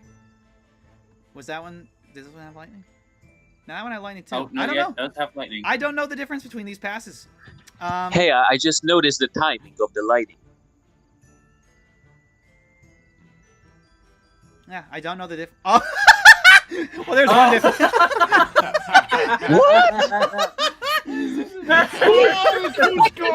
What the hell is that? How'd that get in there? No jump scare! Oh yeah, I remember the Cusco one now. That was completely unintentional. But Cusco jump scare for the like one of the announcement posts. Mm-hmm. But yeah, I don't know the differences between those passes other than Cusco. But yeah, this is like another effects pass, or not effects pass, but another animation cleanup pass. We don't have a lot of these in here because they were mostly done by me. I was the main cleanup animator, and I don't want to talk everybody's ear off by just diving into cleanup animation. This was I believe Raider's shot merged with a bunch of other shots cleaned up, just so the simplicity's sake of just like how this was attained. Basically was I loaded up what is it, 1 2 3 4 5 different rough animations that were basically the same camera angle into the same timeline in Toon Boom Harmony and clean them up all at the same time, so that way I could just borrow poses from earlier shots. So like when I cleaned up Raider's shot, for instance, I basically copied and pasted that head pose for this pose, you know, and just like adjusted placement and stuff like that. And that's, yeah. So I think that there, for instance, is Nick's right there. That's it. That's Nick's rough animation right there, cleaned up, just with different camera sizes that the camera would then be adjusted as we went along. And then yeah, we have this, more of this. Then we have this cleaned up before any compositing. Do you know what I need to find? I need to find radioactive sodas. What shot did they do again? That was the shot 19? Because radioactive soda came in clutch. No, this is not shot 19. It was shot 17.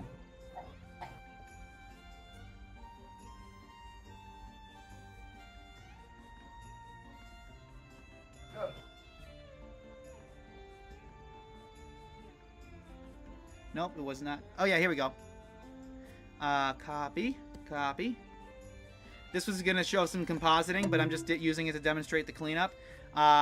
Radioactive Soda is a cleanup animator who we were running really close to the deadline, and so we needed to find some external help. And so we found somebody who went by Radioactive Soda, and they came in clutch, because while we were working on other shots during cleanup, they did this behind the scenes and just went like, all right, here you go, here's your cleanup shot. And we're like, oh, beautiful, perfect, thank you so much. And then we took it real quick and did some compositing. So again, the compositing wasn't done by Radioactive Soda, but Radioactive Soda did all the cleanup work in the shot, which was very, very useful. And I think at this point, I should load up Toon Boom Harmony so we can talk about compositing and additional cleanup. Just like this is that same look down shot now with compositing with the light and the lens flare. But yeah, let's see. I think there's 2 shots that we should talk about for compositing, because Atomic-y is here. And oh, actually, my brain is all over the place. I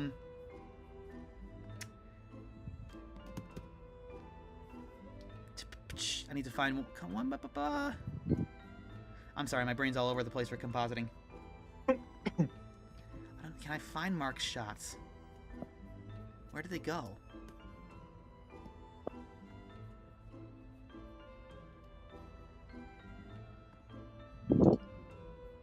Why make Jenny sad? Because it's a sad moment.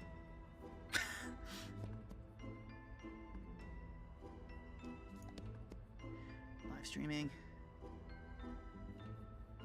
I don't know if I'm going to be able to find Mark's shots. Damn it.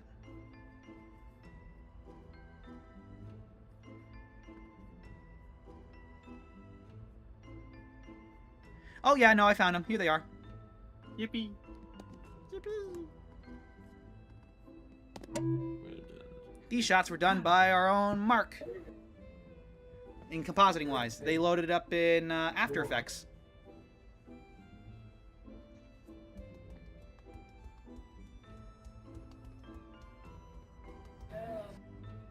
But yeah, now I'll load up the shots that we really want to talk in depth with. Atomic-y, what? I think I'm gonna load up the shot. Let's see where she's looking at, where the cat rubs up against her, and then we'll bring up the infamous shot 3 that you and me were tag teamed at the end. Oh yes, the final boss. Yeah, there was the final boss shot, and then we'll get into what Seb's been itching to. Oh wait, no, we got to do graphic animation next. But then after graphic animation, then we'll get into what Seb's been itching to talk about. God, am I that predictable? I don't know, Mr. Composer. Okay, let me switch screens. Toon Boom Harmony. Whoop. Then we got a Discord. What number are we on? on the list. Oh. We just got done with cleanup animation. We are halfway through. Jenny. Composite is. Hey, look at those eyes. Only 2.5 more hours. Yeah. All right. Where'd my mouse go? Okay, there it is. Okay, so just to kind of demonstrate compositing, right? I wonder if I can try and turn all these off. So we can turn off the lens flare. Turn off the blending, or turn off the rain.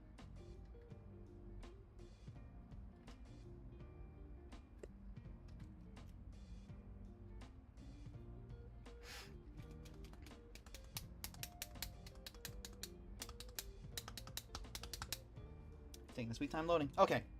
Okay. I'll try to. I'm trying to demonstrate compositing here.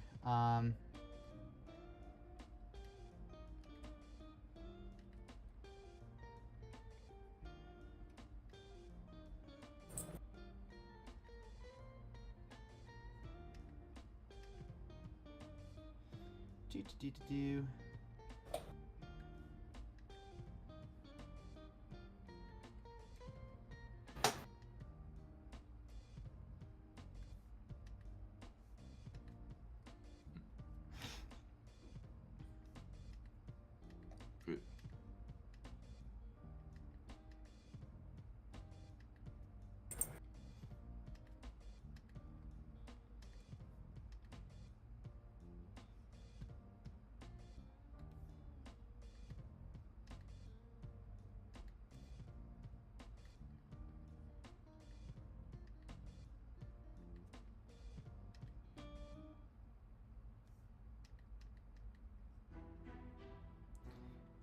There's a lot of layers to turn off that I'm trying to just go down the list and turn them all off for you, so you can see what this looks like before all the compositing shit.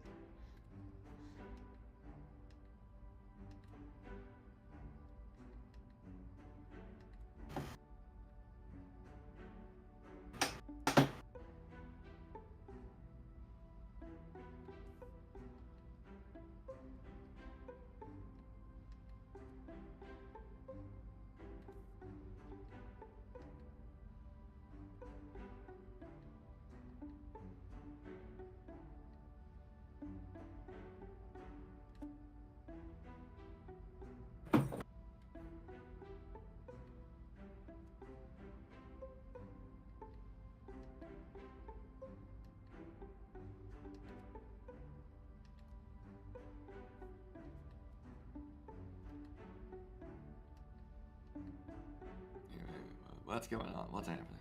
I'm just trying to shut down all the compositing layers so I can demonstrate what this looks like clean before I demonstrate what it looked like composited.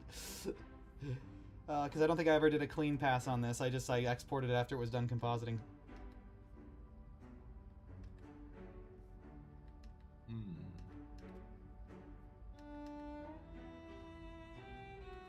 Do.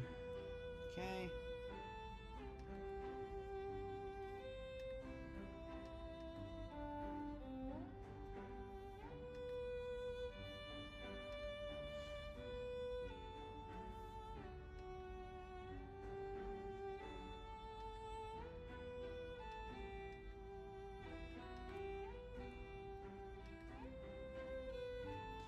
Almost there.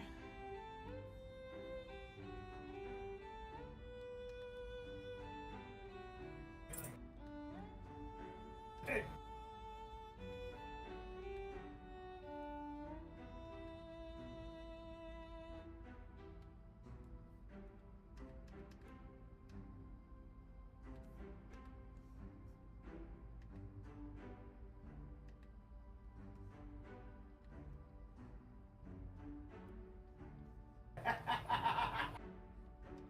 we go.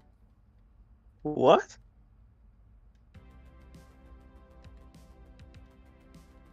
The evil laugh wizard. Okay. Now Jenny. Okay. Get rid of the deflection.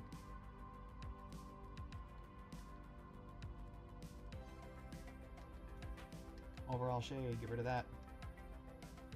Get rid of this overall shade.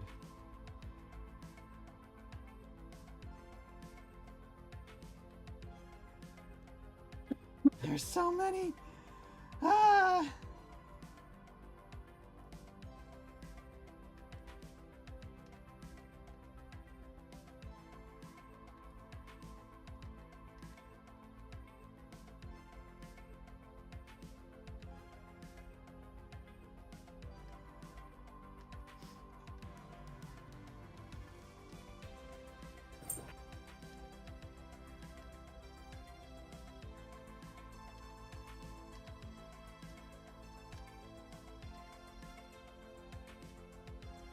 Sorry guys, I'm almost done turning off all the compositing layers. Okay. Oh wait, no, I still Oh my got god. Still got the head. There, and pigtails. Kill the pigtail highlights. There. That is what the shot looks like when it's not composited. We did it. Woo. Would that carry over if I switch over to... Oh, the eyes are still glowing, but I think I can do... That's a simple fix. Eyes. There we go. So this is what it looks like when it's not composited. It looks very boring. This is also a couple of clean... Oh, the cat compositing came back at the end there. It's a surprise jump scare. Surprise jump scare at the end there with the cat compositing. But yeah, Oh, so wow. basically, now let's see if I can start like adding things back one by one. Now this is the render view. This is what we essentially start doing with compositing, where it's like, okay, so the first order of business is we have to add all the custom reflections, right, of the characters and the shading and what. So I think that'll just, yeah, so there's just a quick turn off and turn back on of all the different, you can see the light passes there of on Jenny's pigtails and face and whatnot. And if you go into the animation view, you can see that like there's the hard lines there that were drawn onto them. Now, I believe it did not. Did it bring in the arms?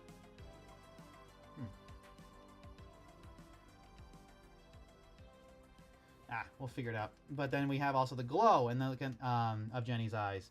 And you see the overall shade here. That kind of helps just like start helping her blend into the area. Then what we have, more shading on the arm. Oh yeah, here we go. And then we have what we really wanted to do with Jenny throughout this entire scene is, since it was all to imply a fogginess to it, we wanted to have eye beams. They were a blessing and a curse, because eye beams, they have to be animated. So like when the eyes are moving around there, you see like it's moving, like it's tracking the eyes the only way you could do that is hand animation. So like all that had to be drawn. And then of course this is what it looks like when it's composited, rendered and composited. But on top of that, of course, when the beam crosses over something, say her hand there, you can see down there,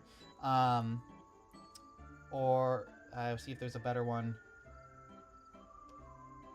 I think it'll be more example when they get to the cat. But we see down there with the hand, you can see the I-beam is like crossing her hand.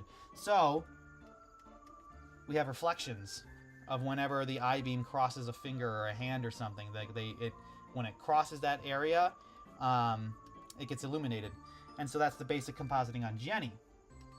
And then we also, because that I-beam is there, it's also reactive. So it's going to show up on the floor when she's looking around and such. I believe you can see it swing back in right about here when she opens her eyes. See, there it is on the floor again, getting closer to the cat and illuminating the cat. But, of course, this is how light works. When the I-beam hits an object, it's going to create a shadow. So how do you do that? So what I did, I took the cat and I inverted its posture. It's like I just took its whole animation layer, flipped it, darkened it, and multiplied it into one color, and now it's reacting to the light. It's like fading away and coming back into play whenever the cat light is focused on it. What I'm really proud of is that I added a subtle little animation to these cat shadows. So you can see here, I can't play it because this render view doesn't work like that. But maybe you can see it here. Yeah, you can kind of see it here. You can watch here. I think we talked about this on stream a few times, but watch right down here. You'll see the cat shadow warp when the light sees it. See it warping like that when the Jenny's I-beams focus on it. You can definitely see it more in the newspaper on the right here, because the newspaper is also reacting to the light. You can see it go all the way over there and then come back, swing back in when it becomes more focused on it. That was fun to do. But onto the cat. There's a lot of compositing going on with the cat to work it into this area and put it underneath the newspaper and in front of Jenny. We have I-beam lighting on the entire body, and the way we did this was we broke it up from body part to body part, and unlike the other reflection pieces in the shot, the light that's being cast on the cat is actually reactive. It's not hand animated. It's just set to, okay, if the cat is entering this light I-beam area, these highlights are gonna come on, so this, while Jenny's hand and the newspaper stuff are all hand animated, the cat is not. The cat is automated lighting. Let's see if we can get, we have on the head too. Yeah, there you go. And then we had the shading. So that's how we baked the cat so it looks like it's standing in front of Jenny. But now it also has to look like it's standing underneath the newspaper. So we have to add all these different shadows to help it get in there. See, now it's got this subtle little shadow that that the newspaper is casting onto it. And then we also added a glow to the cat's eyes to make it a little bit more they make them pop a bit more. And then there's the overall newspaper shadow that casts a shadow on both Jenny and the cat to really emphasize that they're underneath the thing. And then we get into, what is it? Here we go. The newspaper, like I said, the newspaper also responds to Jenny's lights, and it's got its own shading. So you can even see that there's the big flip, right? Where there's the clean newspaper that I was talking about of all the detail, and then bam, there's the shading, so the shadows, and then there's the light that's being cast from the window off screen to the right, and then we have the I-beam reflections that are again hand animated to where Jenny is looking and blinking. It's starting to lag to load this thing up. And then finally we get to the finishing touches of compositing, and that is we add the rain and the dripping. So there's some great the great drips are the grate from up above have all those thick water droplets falling down, and then we had the rain coming in, which was basically copied and pasted from scene to scene. Sometimes by mistake, because there was a couple shots in the teaser trailer. I forget which ones they are, but if you look closely, there was an error in the copying and pasting, and you will notice that the rain is actually falling upwards in a couple of the shots in the trailer. That's a whoops. We fixed it in the final product, hopefully. I never did a final check on which direction the rain was falling, but like I do remember trying to fix that error. But yeah, and then we have the final color correction touch-ups where we have an overall highlight for the light from up above. We have a vignette going on. We have a rain halo from up below, and I think we even punched that up even further with the second one. And then we had more rain in the foreground to make it really feel baked in. This one's taking a while to load. Let's see. I don't think it even...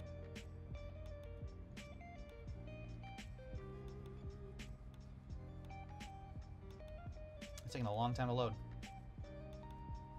Yeah, there we go. And then as a final thing, that whenever Jenny looked into the camera, or her eyes beams crossed the path of the camera, we decided to add to the bane of Mark's existence, because Mark was not a fan, but we thought it was cool. Trying to get to it where it would actually show up. There we go. We added a lens flare. And so, let me see if I can find the final shot, because I can't play it in this. This was shot... What shot was this? Was this 21?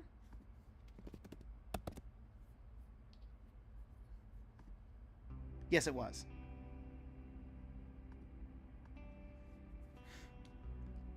Okay. So...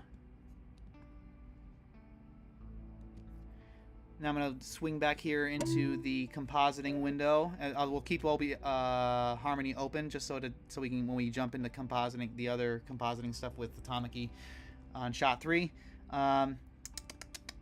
There. And OBS. Compositing.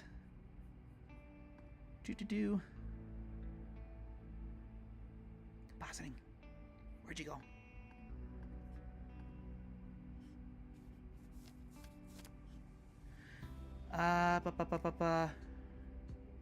OBS is doing the thing where it doesn't see the thing. There you are. Okay. And so, a quick little before and after for you. Granted, there's a little bit of compositing going on with Jenny's I-beams, but... So this is what the compositing looks like before.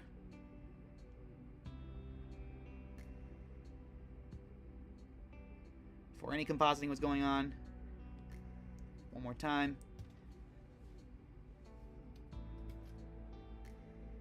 And this is what compositing looks like. It's all said and done. Hey.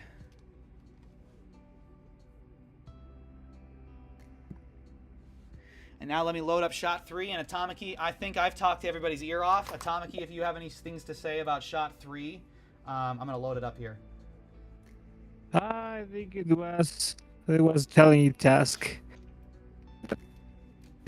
I remember when the first sunrise in my back, and we are still working on the shot. Yeah, this was the final frontier. This is the final boss. And the last one to be fully completed before, like hours before the premiere. Yep. Yeah. The shot was added in way after the was completed. Yeah, we were running against the clock. But we did it. Oh yeah, because how we broke this one down is I think 4 different people worked on the cleanup at once with this, where we broke it down where I think I worked on the head. Radioactive Soda worked on the body for a little bit before we passed the body off to Jamie, and then eventually Atomic-y, you came in and started doing the final bits of the body. Atomic-y, you also did the tail, right? Yeah, I take the tail. And then while I was starting to do all the other stuff, starting to layer in all the other compositing, you came in and did the basically all the I mean, I think I still did the head. I remember drawing on the head. Yeah, we can see in that part where they highlight in the top of the cat.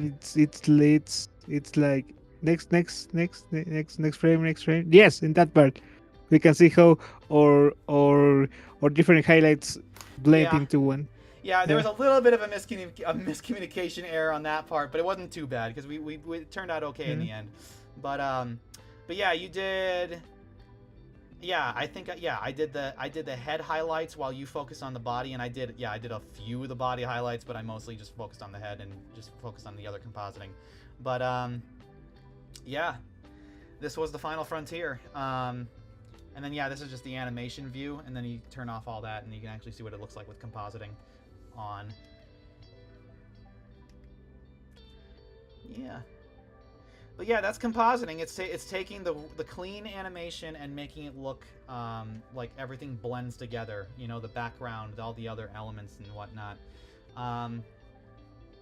But I think we've talked. Do you have anything to add on compositing Atomic-y? Nothing next. It was my first compositing work, so I think we managed to do a good work. Yeah, I think we ultimately did a good job, and Mark too. Mark was here too. Mark isn't here today, but Mark was here too, working on compositing. Charlie, yeah, they got. Rowan Pym was there too, I guess. Yeah, I think Mark had work today. That's all.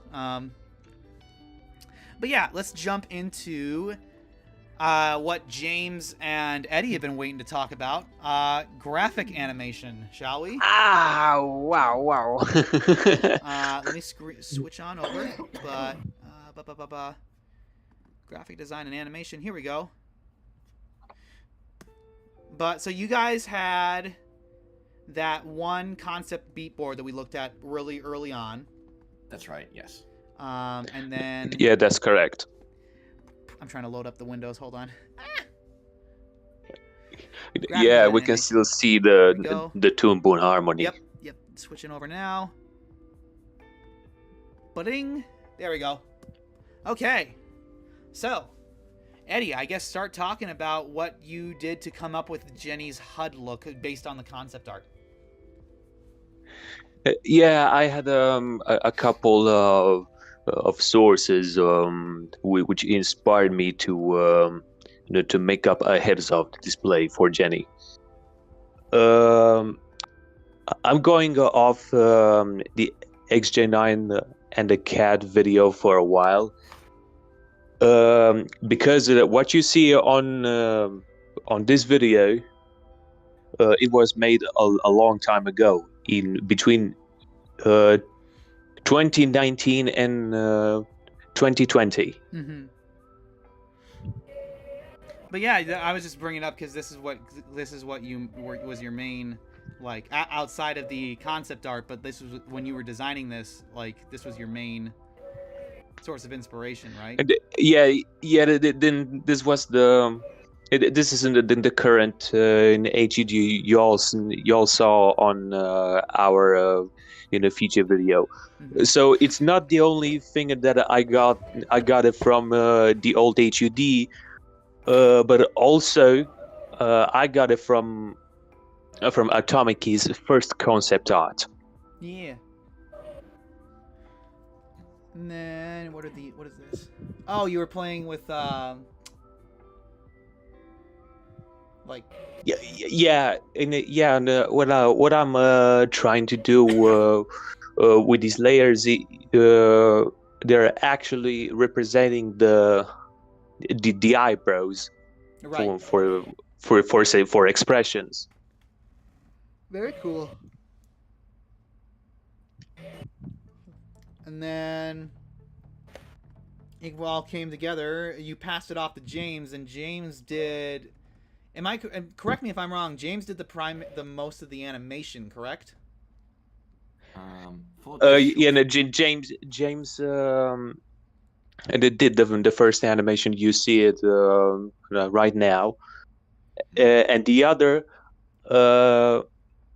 he passed to mine for the second shot, so I can use it the first project file to modify. Very cool. James, you want to talk about animating this?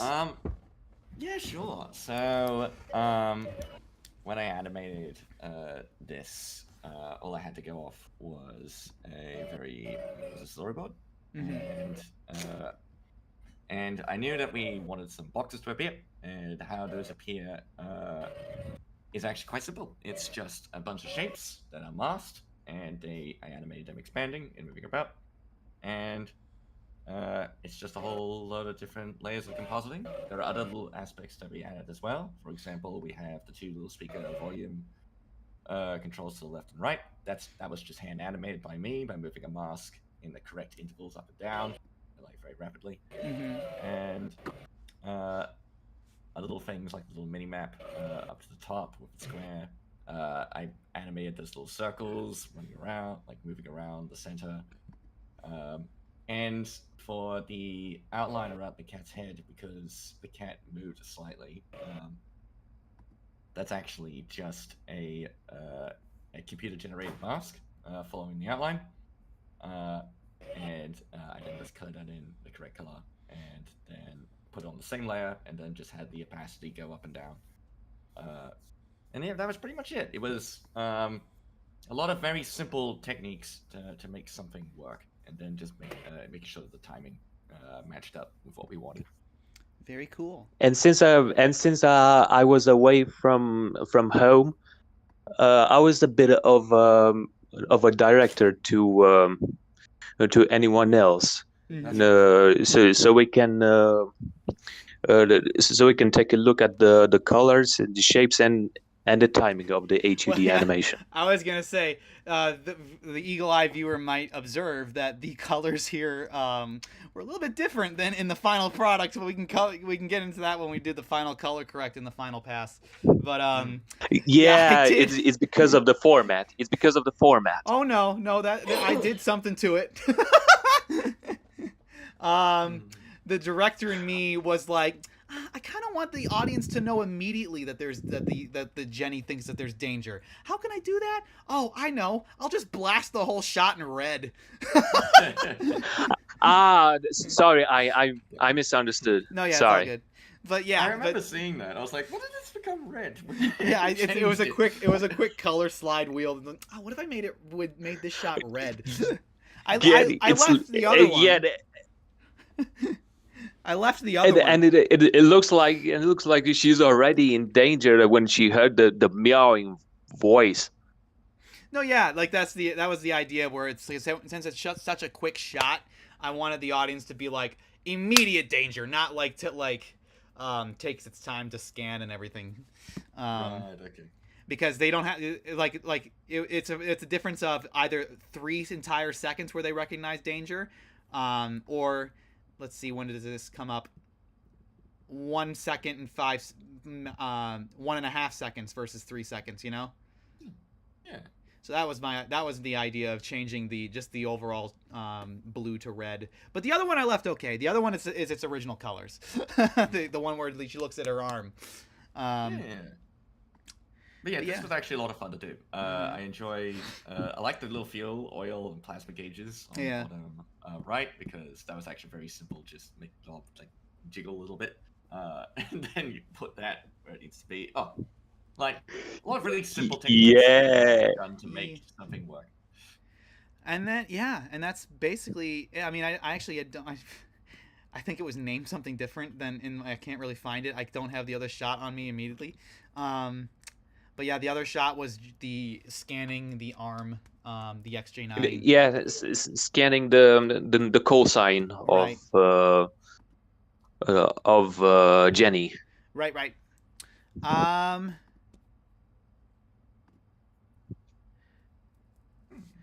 Would you mind if I want to talk more about the second shot with the call sign?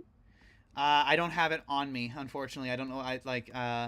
I don't know where it is. I looked for it, but I seem to have misplaced it. It's in the final. It's in the final. Like, I have the project file open when we finally get to the final touch-ups, but individual shot I do not have at this moment in time. Did you post it? Hold on a second. Okay. Let me try to transfer the file. Yeah. Eddie did a lot of the drawing Right. for that shot as well. So a lot of that was just me and him. Just he made the assets and he gave it to me, and then I just played them out. Try this. Yeah, this should work. Hold on. Do. Our music died again. Oh no! There we go.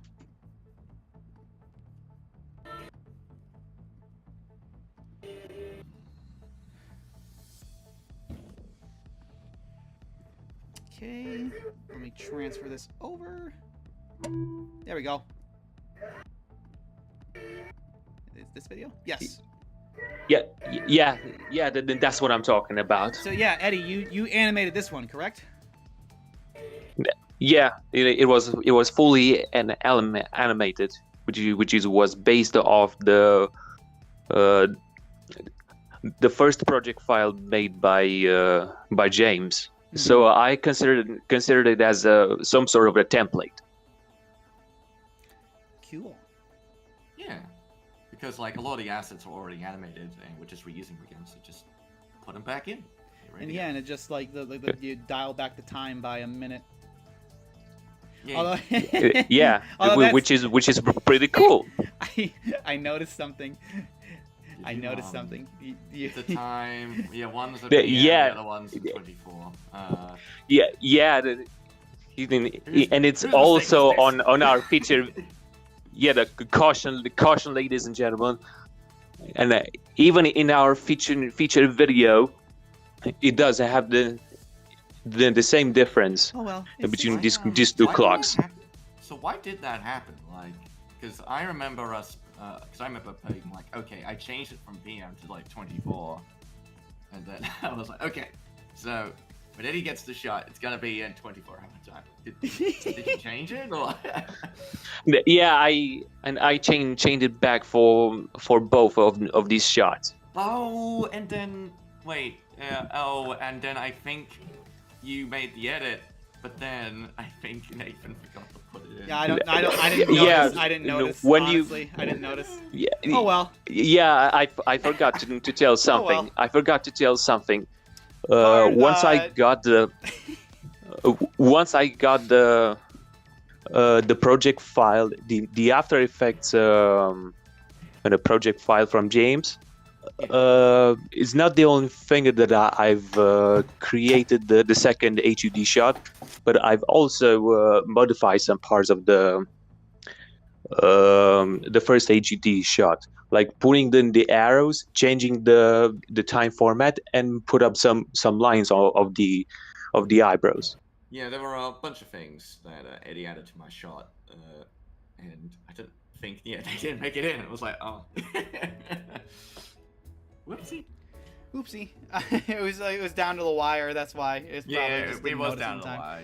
But anyway, that is graphic and design and animation. Seb has been like twiddling, patiently waiting. I have a big empty folder of music because all your stuff. You basically get it's like have to screen share, and then I like try to find a way to showcase your screen. Do you want to like talk about music or screen share or anything or? It could be worth screen sharing. Let's see. I'm gonna open up my music file for this. Let's see if that's the correct one. There are so many copies and variations of this soundtrack you would not believe. All right, this one does appear to be the correct one.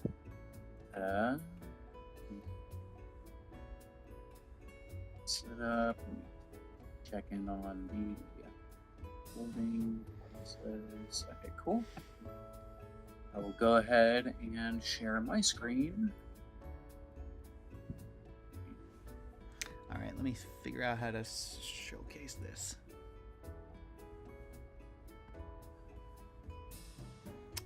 Pop out, pop out, pop out.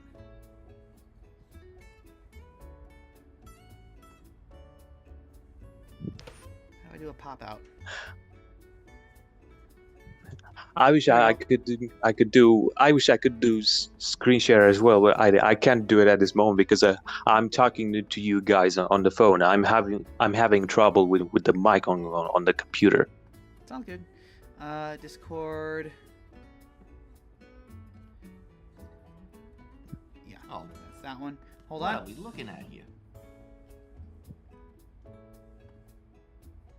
There we go. Okay, Seb, we have your screen sharing. So I don't know if the audience is going to be able to hear what you play, but like we can see it. That's And- hang on a minute. Yeah, and honestly, it's not. It's not that big a deal if Yeah. you can't hear it. One of the most important things is being able to visualize what we're able to hear in the final product. Mhm. Let me go grab my dinosaur that just decided to fly off real fast. Good grief. Right.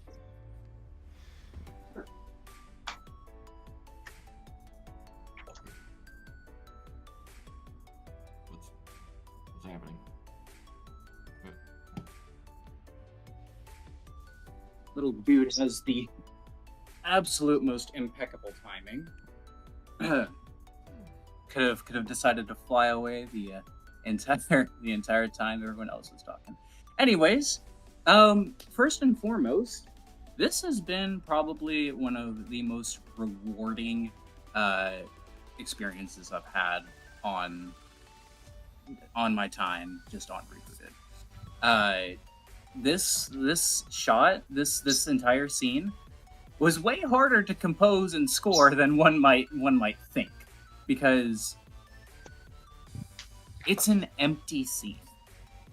Like in total, you have a whole lot going on visually, but emotionally and kind of soundscape wise, there's very little to work with. You have a tone that you want to get across, and that's really all there is to work with, is the tone that we're trying to get across. So I think one of the biggest inspirations first we'll start with what I did to get inspiration for writing the score and soundtrack for this scene, and that was gathering references. I think the biggest reference was actually a track from Ice Age, Right. the first Ice Age movie, where Diego was on his deathbed. Really, really fantastic track. That was David Newman? Yeah, I think so. Yeah, really fantastic track, and that was probably the biggest inspiration. We did have a few other tracks that we experimented with. I think one of them was from Halo. I don't actually remember the track name, but what we came down to was simple, slow, minimal instruments, and that's pretty difficult to work with because you want to try and fill in with as much sound as you can without it becoming overwhelming. So let me actually go ahead and play a few notes, see if the audience can hear it at all on the first. So we'll start with the major chord. Is anybody able to pick that up? Did you hit play? No, I'm just playing off of my. Nope, Keyboard. can't hear it at all. Dang. Me Unfortunate. neither. Are you broadcasting the like? We can't like the Discord can't hear it either. So like, are you do you have it set up where you're broadcasting the audio?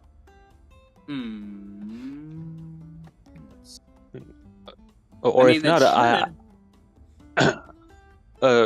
excuse me for a second. I thought I saw a music behind the scenes video in the credits.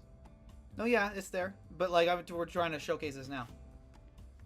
Yeah, so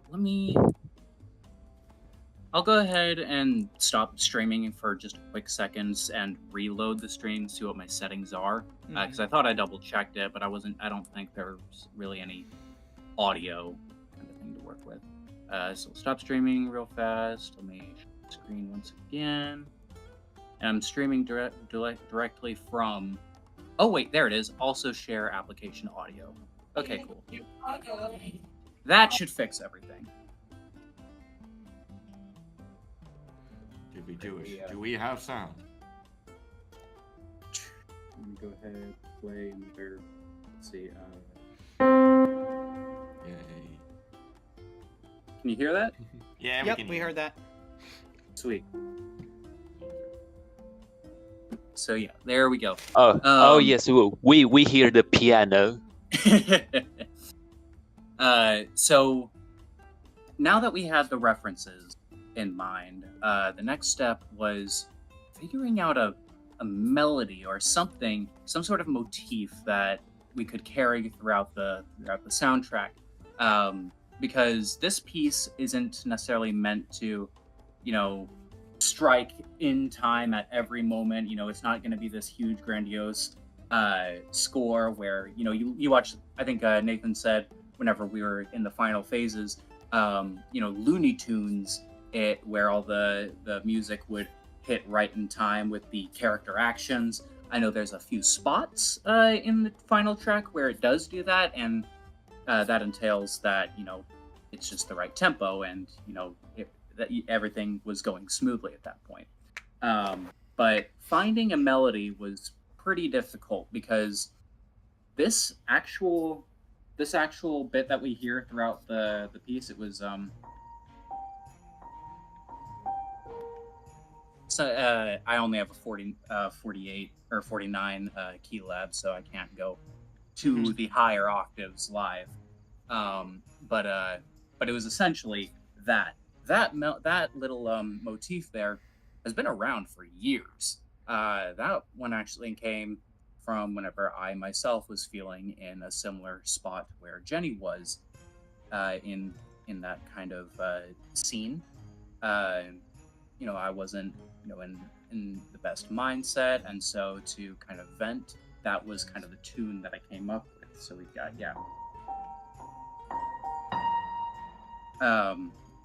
so yeah, that was kind of the basis that I tried to work with. Eventually, we actually abandoned that motif for a little bit. It was, I guess, filling up too much, and it was a repeating loop. Oh goodness. Yeah, it was a repeating loop, and it didn't quite get across what we were aiming for. So. There were a lot of different variations. I played with more low notes, but I think one of the biggest challenges was also in reference to the starting of the piece, because it was said earlier that we were struggling to figure out how we were going to actually come up with an opening for entering the scene, because like Nathan said, it's building off of the backbone of Jenny crushing the butterfly. And so yeah, for a while I just wanted to keep the whole first half silent until the cat came in. I'm very glad Nathan was a little stubborn about that, because this piece really did come out just fantastically. And I'm really glad Atomic brought in that starting animation, because that gave the perfect basis to introduce our main motif that I finally came up with after after a lot of struggle is what this opening bit here.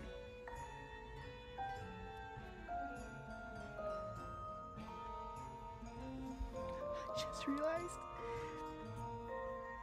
What's up? I should probably kill the lo-fi background music. Oh. Go ahead. It's dead. Yeah, I killed it. No, yeah, all good, all good. But yes, this is where we finally, no, we actually brought back the that motif, that initial one first, because I had initially brought up the idea of using a music box as kind of the driving sound of the scene. You know, Jenny is this innocent, unknowing, very, very new life into the world at this time. She's she still doesn't know much. She's got that childlike innocence still, and there's also a hint of tragedy in a music box whenever you do it right. Believe it or not, Davy Jones's music box was, I mean, kind of the backbone to it all. That's where I tried to get a lot of the tragedy behind a music box to show, because she feels awful about killing this butterfly, and you got to have, you know, that little that somber kind of timbre to it as well. And I felt that the music box was the perfect instrument to convey that. And I think what that little motif.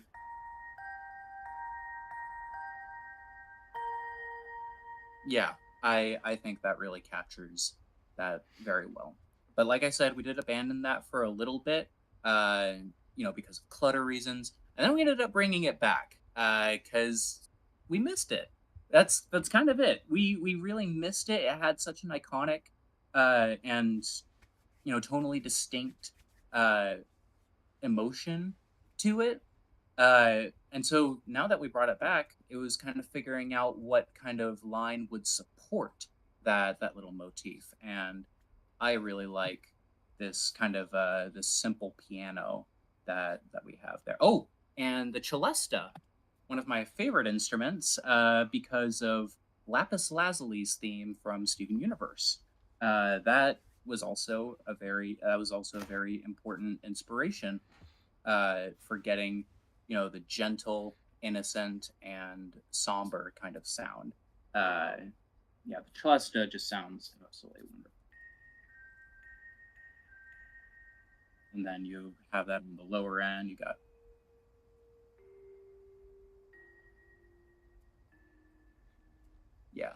lower stuff. It's essentially a wooden piano, and it still can it can not only cover the same amount of emotion, but it can support the emotion that the piano is also expressing. One of the biggest challenges was finding something soft, a sort of pad, to support the rest and fill in the spaces in between where the piano was, because, you know, we have the driving piano that, you know, really gives us a basis to work with, but in the final track you can hear, you know, there's a lot more there's a lot of empty space between the piano bits. I want to say that's kind of late in the track. We'll get to that in a second, but yeah, we get like here.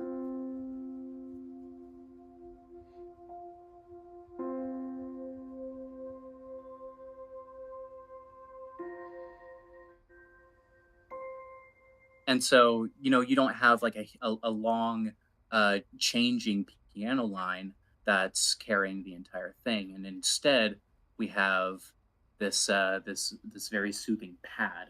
And this was difficult to find, because a lot of the pads that are out there, they've got a lot more grit to them, a little too much for how gentle this scene is supposed to be. We didn't want any grit or grime whatsoever. And so this pad is probably one of the most key elements in making the piece sound as almost angelic as it does. It's not a whole lot of my typical orchestral elements that I usually do. I mean, we have like some sustain strings.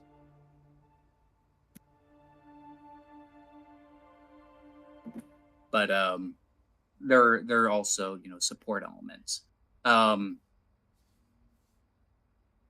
Something I experimented with was an electric bass. Oddly enough, this is a very wild and weird instrument to introduce in such a concoction of more gentle instruments. But the very subtle bass that we would have here, that's meant to that only plays during the dream sequence that she's having at the beginning of the scene, and that's kind of there as a darker undertone to imply the regret and pain that she's feeling after having taken the life of the butterfly. And so it stings a little bit, but not so much that it overwhelms the entire scene, of course. I think something that not a lot of people would be able to hear are these dark star bells, which have just this really interesting. Let's see where. I think they're a little. There we go. That's it. Very long, ringy. They're just very unlike a lot of what you would hear, and it's just a little bit of support, and that's what a lot of music is just layering and supporting your bases that you have there, and it's just adding a little bit of flavor to the piece. Mixing and mastering is where things get really fun, because you have to have, or at least the way that I compose is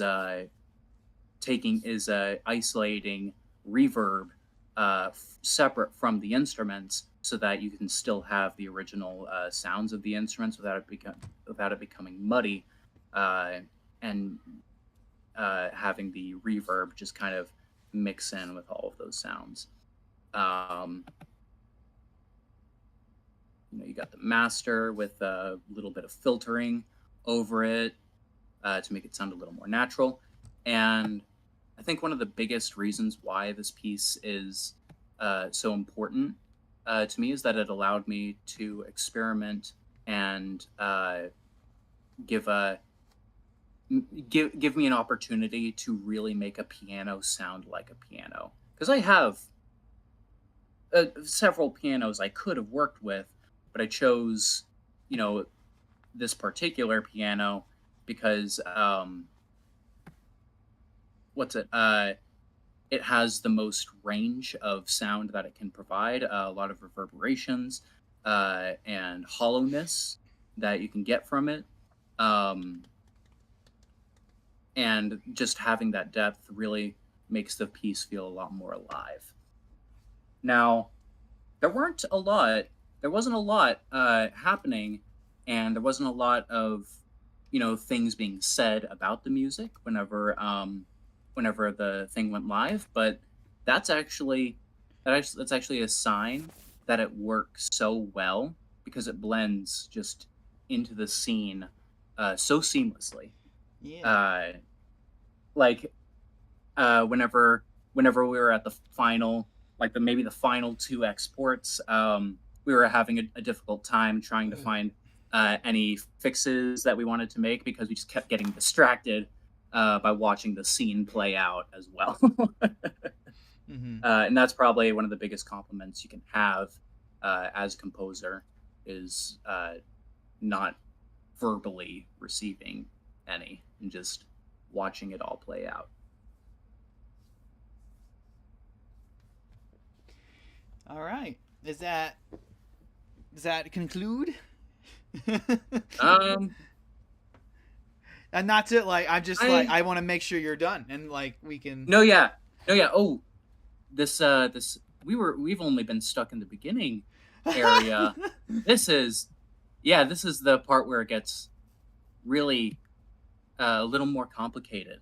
So we've got this like empty filler intro, and one of my and again, another just fantastic thing I love about writing music is being able to bring a lot of these separate elements together into this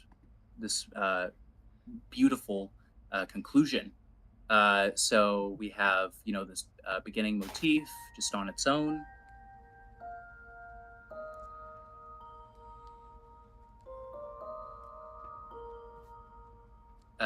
And then we get just something a little less clear. We don't know what's quite going on.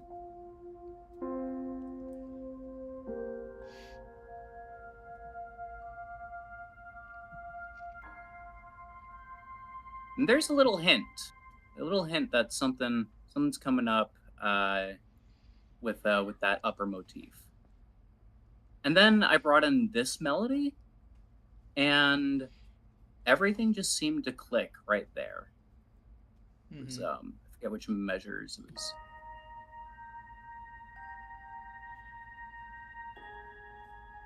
There we go.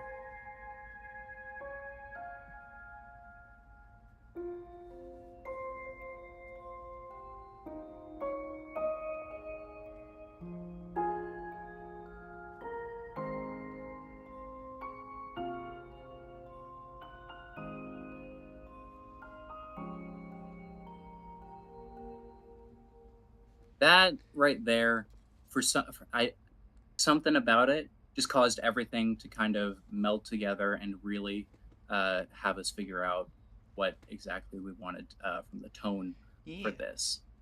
I remember because it. Oh yeah, go ahead. Sorry. No. Go ahead. I was just remembering like there was a period of time in these these audio tracks where these passes where the music box went away. And I kept like, no, I want it back. Bring it back. Where is it? Come, put it back. Yeah. So that melody right there, that little climbing bit, that just really, that's still one of my favorite things to start playing. Is whoa, that was way too high velocity. Oh goodness.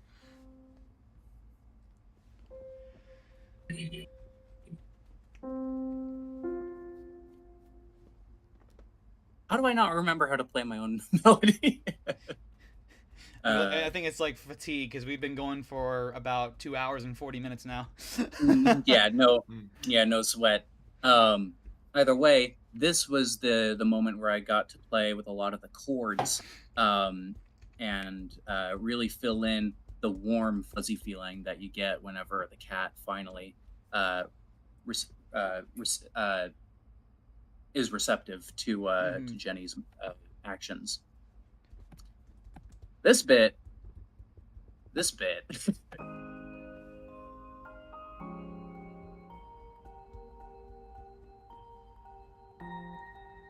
Great. Of course, it decides to autosave and screw with the instrument loadings.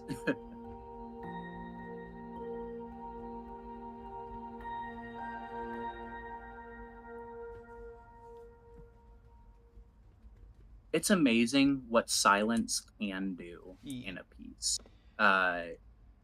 Because knowing when too much is probably the key to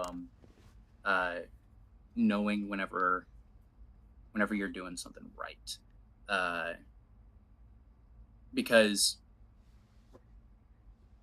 right after you have that hit, a little bit of silence.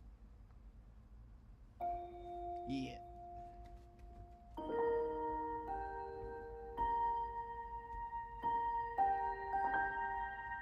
That's whenever everything comes together and you finally have a relief of breath air, knowing that hey, everything's gonna be okay. Yeah.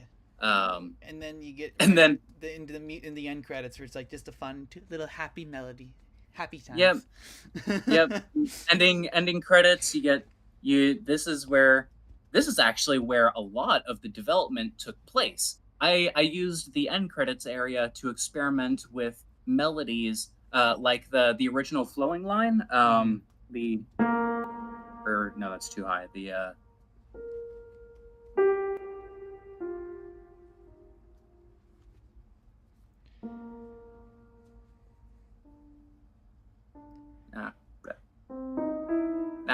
Whatever. You get it. Yeah.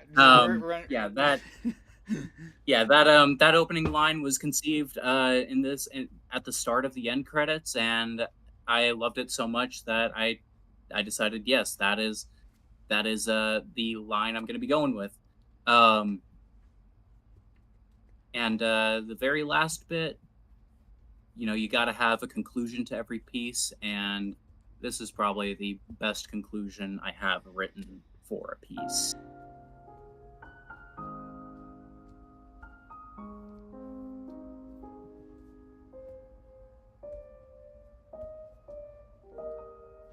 Yeah, it served as a nice.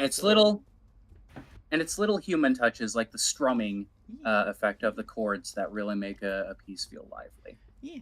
So that's a little bit of the process and thought behind my work on the score for this scene.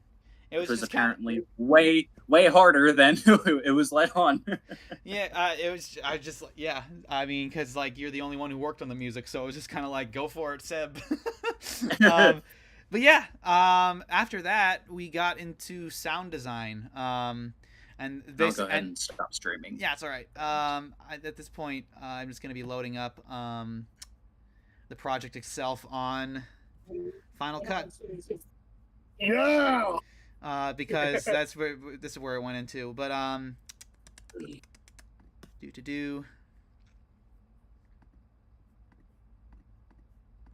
Final Cut. There you are. All right, Final Cut. Kill this pop out.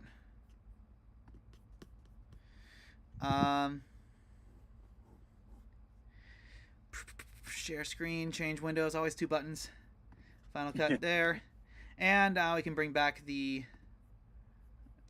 music. There we go. All right. When we got into sound design, it was pretty straightforward.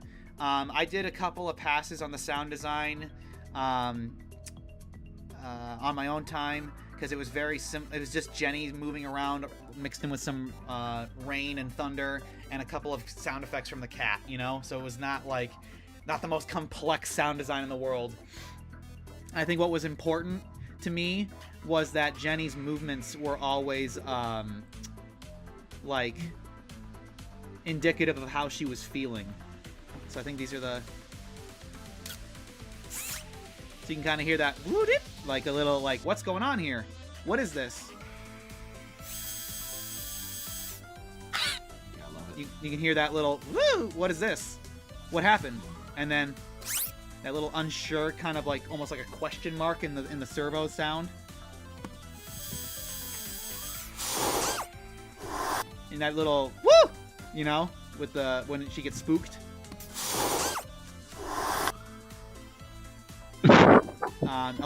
The cat is also hissing, but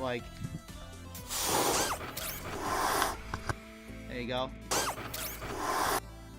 So that little it's almost like this. She doesn't have any voice here, so the servo's I've got to do all the speaking for her. So it's almost like she's going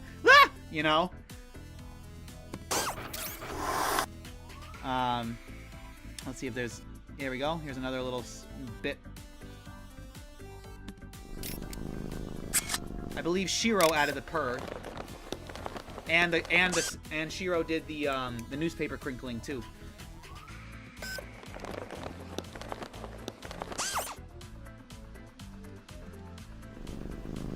And then I added a little bit of Jenny movements here.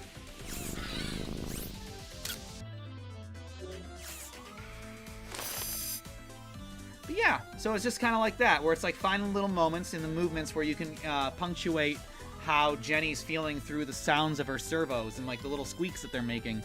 And then it was just a matter of also like, for instance, when we had these close-up shots of like the rain, for instance, we have different sound effects of the rain as they're falling on objects. Well, you can't really hear that because of the music. So that one you can kind of hear some cardboard, right? And then we have one here where you see that tin can thing right there. So this one, the rain, has that tin kind of can sound.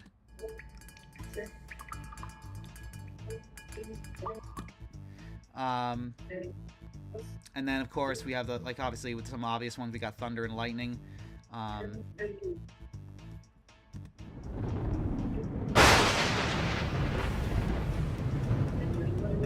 Yeah, so it's like fun stuff like that, you know, and that's basically sound design. It was very straightforward. There's no like really advanced custom sounds we had to do. I think the hardest sound effect to find was the cat doing its little growls, because I wanted a little bit of a sound effect when the cat was like pissed off at Jenny, and I went searching for what an actual cat sounds like when it's mad at you.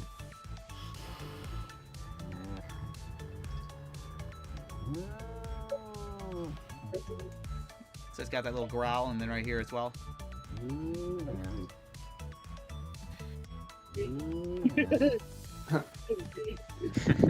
Kind of silly. Yeah, just a little like, but like, yeah. But yeah, and so that's basically, and then what? That was handed off. All the sound effects and whatnot were handed off to Shiro. Shiro did their own pass on the sound design, brought it back to me after they balanced it as well with the music. Everything was like synced up and ready to go, so I had to do very minimal sound balancing. It was just like some final touches. It was mostly Shiro on the final sound mix. Okay, but when are we going to release the 5.1 mix of the soundtrack? I know, right? Yeah, I know we made that. And we just didn't use it. But like, no, it's there. It's right there. It's right there. You see? It's right there. Yeah, it's there. I promise it's real. It's just muted. But yeah. And then I after don't the know, sound, YouTube compresses anyways. yeah, it does. In fact, I don't think YouTube even has a 5.1 listening system set up where it makes everything just stereo by default. But like, I don't know. I don't know how it works. But anyway, after that, it was just like, you know, compiling all the different shots and then color correcting them so it's like, and as a final quick pass. For instance, here's a shot that we needed to color correct because it didn't really like sync up with all the other colors of the shot. I wonder if I can find a way to bring it up to the top. Yeah, here we go. That's what the shot looked like raw. But if you look at if you look at the sides of the shot surrounding it, it doesn't really look like it's synced up, right? Because like these have different colors than this. And so we were like, okay, well, how do you fix that? Well, you do a little bit of color correcting. Boop. And now all of a sudden it looks, you know, after some color correcting passes, it looks more in sync with everything. A more extreme version of this, let's see if I can find it over here. Yes, is one right here. Then we have this shot. This was like the hero shot, right? Granted, this was the original raw export, and then we saturated a little bit more. But we have a similar shot down the line over here. Now, it looks real good because we went through all the process of color correcting it properly, but let's take a look at what it looked like originally.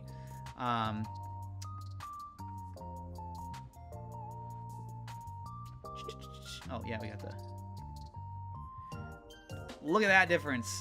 That is what the shot looks like raw, and that's what the shot it's being compared to. Those colors are completely different.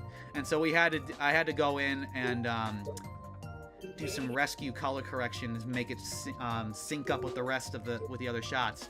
And so after that work, now they're almost exact. Like you wouldn't be able to tell if you weren't going side by side, you know. So that's the point of color correction, to make sure all your shots are looking like they're in the same scene, and they're all.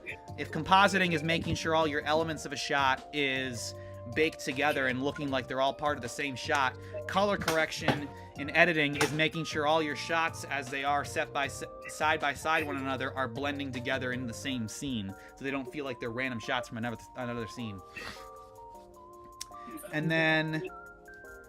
And after that, that's the visuals are done. Color correction, and then the audio is done. And the only thing that left at that point is writing in these opening credits, where it's just talking about, like, yeah, I'd slap on the Newground logo up there. You slap on the copyright disclaimer. And then you have, like, and you start assembling everything. You have Atomic-E's great butterfly stuff. Here and here. This is the one where it was on the flower, flapping around. We got these cool transitions, which I thought was really cool. And then here we have I can go frame by frame on this one. We can see the butterfly, how the transition integrates itself into the other backgrounds. Smack, and then look at that, so cool. Like there you said, like the lightning and the casting all those effects on the buildings and all fun. Yeah. And then yeah, I did do the color corrective there, where I just this is what I was talking about, where I just bathed it in red. That was the original shot. Oh my gosh. And then last but certainly not least, it comes down to the credits, where we had, well, first of all, Monica came up with this beautiful title card, like as if it was from the original series, because the original series had these cool title cards, and I believe this title card is still the thumbnail of our video. Yeah. But then we get into this. I believe this was a modification of the arm background. You can kind of see some of the elements carried over there, and Monica just took it and made it like a big puddle, and we added some of those same raindrop water effects on it, and handed it over to Nick, who did the credits. I can probably take it from there, Yeah. because when Nathan was putting together everything, he needed somebody to do the credits, and so I figured, why not? Maybe I could do more contributions than just character design and animation. Why not? So and it was just 2 days. Like, the whole credits thing took approximately 2 days to complete, and with that in mind, I finished it like sometime before, like hours before the intended premiere. Mm-hmm. In fact, I actually have the original Vegas file, because I did this over in Sony Vegas, or not Sony Vegas, but like Vegas Pro, since another company bought out the software used. So as soon as I can actually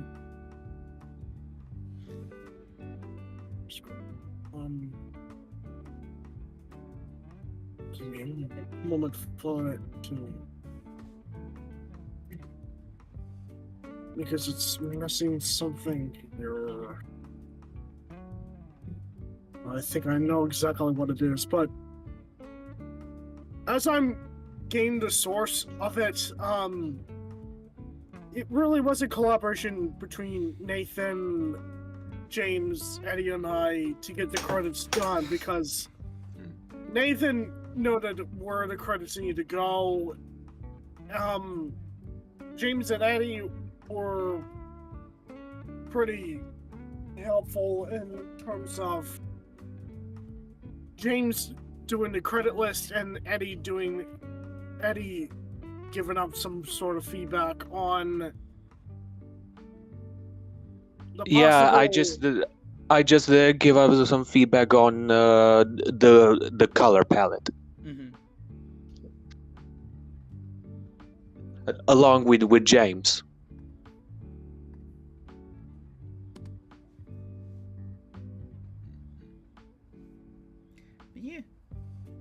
Turned out, And the so- credits turned out nice. Yeah. And so, hang on. I'm having difficulty with this. It's okay. We don't have to open up Oh, no. if it's too difficult. We don't have to open up Sony Vegas or whatever it's called. It's we were watching it right. It's like we see it right now, so it's all good.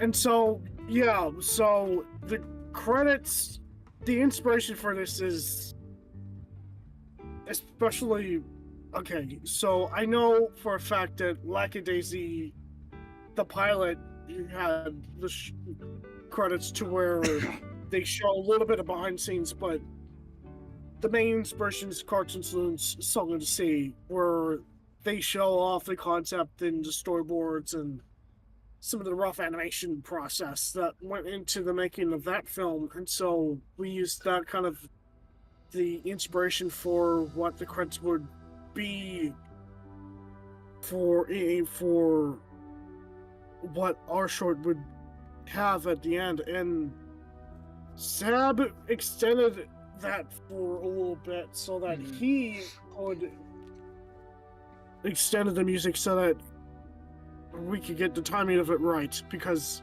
originally, when I first thought about this, I thought, you know, the standard Teenage Robot thing, but no, it's farther than that. And all the concepts of getting the credits together, trying to figure out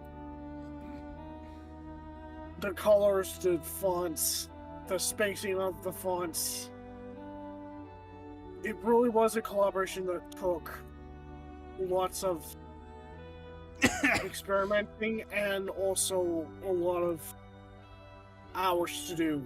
In fact, I stopped doing this like at 2 p.m. Eastern in the morning. We're done at 2 p.m. 2 a.m. in the morning, then waking back up and then coming back to this and finishing up just hours before the premiere. And then Nathan added the rain effects and Monica did the background. And it's actually two separate backgrounds. One without the water and one with. The one with, I've then put the behind the scenes stuff on top, like a little bit of an overlay. And then the one without, I've laid on top so that it gives a sense of the credits, sense of the whole thing in reflection of everything. In fact, the very last piece of concept art is in the special thanks and the Happy Indie Animation Day, which Nathan then took and did the credits there. And then by the end, the 20th anniversary logo, because this was supposedly, when we first thought about it, we were going to make it part of the 20th anniversary, but we thought, no, that we can never make that done. Well, no, it was just, it was like, not the sense that we couldn't make the deadline, it was just like we were working on Reanimated on top of it, so we, like, one had to give, and we felt that, like, Reanimated was the better project to celebrate the 20th anniversary with. So as for including it at the end of this logo, at the end of this project, we just thought, like, well, we might as well. So I just, because it is still a celebration for 20 years. Right. But, you know, and that really was, I think, some of the biggest contributions that any person might have in their lifetime, I think. And the credits really reflect that, with tons and tons of people who worked on it. And especially with the credits, James came up with the credit list for the short, and so I would just copy and paste everything, and then Nathan would point out where they need to go. And that's how the credits came to be.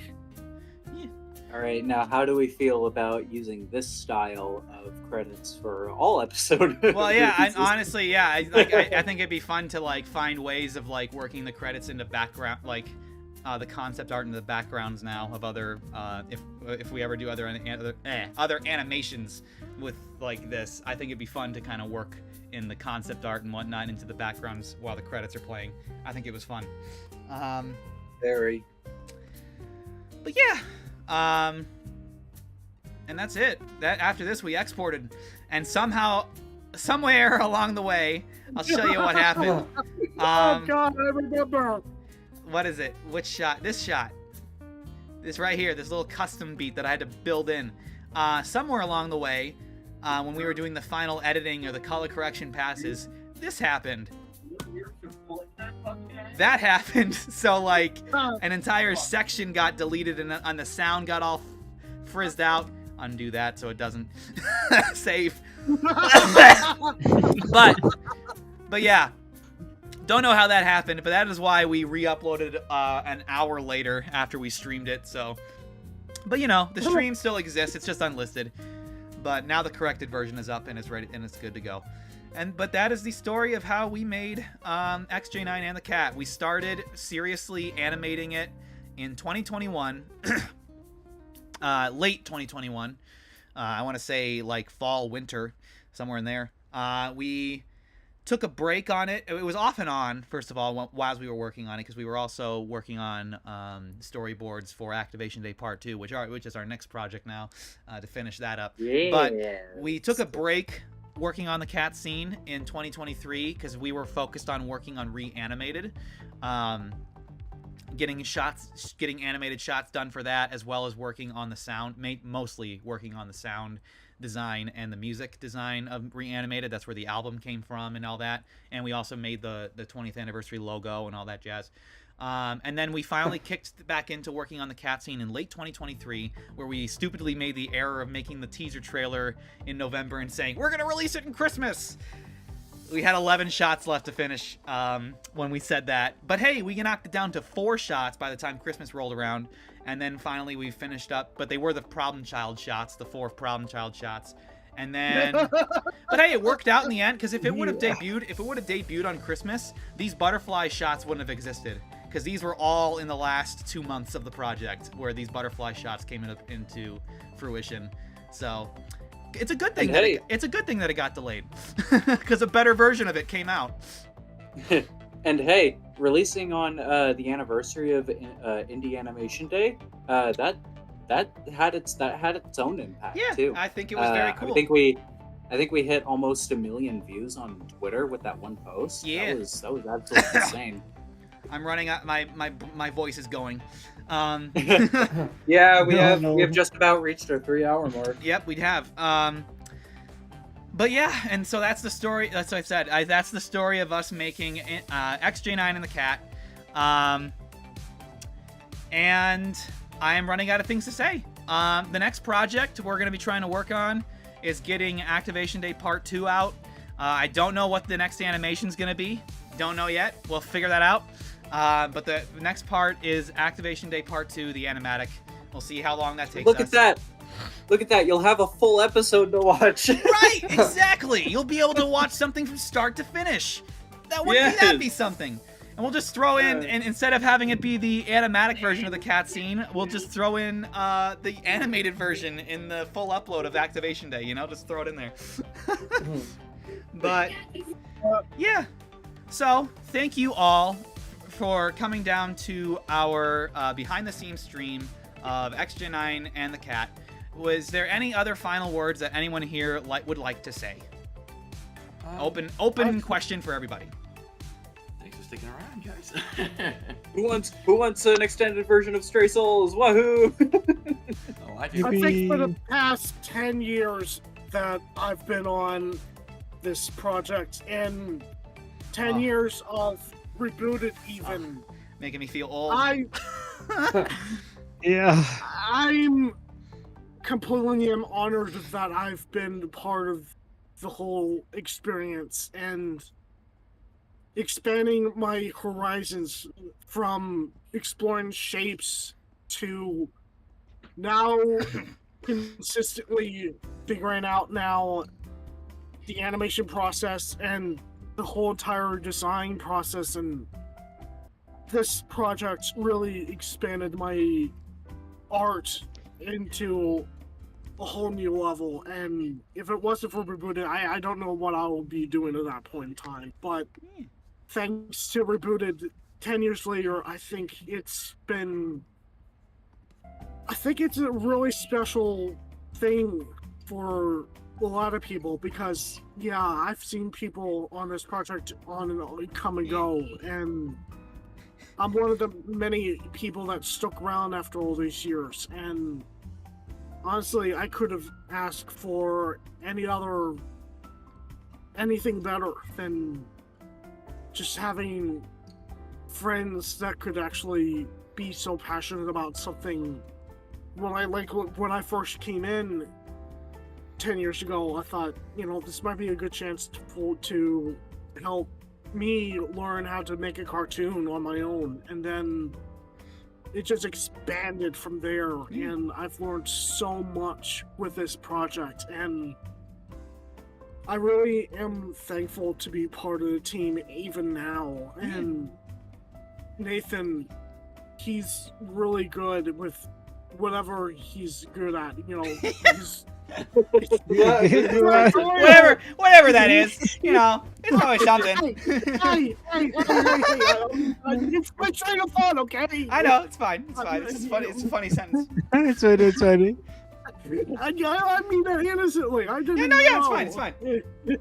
But yeah, I really am thankful that I've been part of this, and for the 10 years of this, I've made a lot of friends and couldn't ask for anything else, especially with Nathan, who has been helping me out with, expanding my art and getting better and better at it. And honestly, when I first came in when I first draw Jenny, it was a little bit off, but now I can, thanks to the team, I can pretty much do a whole lot more. Yeah, of course. I think that's saying a lot. Yeah. And forgive me if I'm talking in circles. It's all good. Part of the autism. It's okay. It's just round it off. It's all good. But yeah, thank you, Nathan, for the 10 years, and hopefully we can. And let's hope for the future. Yeah, bright future. For sure. It's been nice. It's been nice working with you too, Nick. It's been nice watching you grow, and from starting off just sketching character designs and whatnot. Now you've been exploring animation and effects and everything like that. It's been very cool watching you grow, and everyone grow for that matter. I remember way back when, Seb, way back in the day, you didn't even have East West in your library. You were just working with the Fruit Loop Studio. I had East West, but it was very limited. I was very limited with the tools I was able to use, because I was actually using a completely different laptop with literally 4 gigs of RAM and 256 gigabytes of space. Yeah, that was absolutely nuts. Wasn't great. No, it wasn't. And I didn't even. What is this music now? It used to be lo-fi, and now it's like techno. What happened? Yep. Sorry, he does a variety. Oh goodness. Yeah, I had started off with completely different tools. I now have an actual MIDI keyboard, and I'm actually starting to make connections with people that I'm very thankful to have connections with. Very cool. Yes, I mean, I could go on and on, but we're rounding off here, so we'll save that for another day. Yeah. Well, anybody else have some final thoughts to say before we log off for the night and go to bed and sleep? I got some words. Yeah, I'm very proud to be a part of such project like this. I think this is something that really motivates me to improve and be better with my work. And yeah, it's something that I can share with all of you guys. We're really passionate about the project, and I try to take back that Teenage Robot. Mm-hmm. Yeah, and that's all. Yeah. Thank you guys. Very cool. Still open-ended. Anybody else?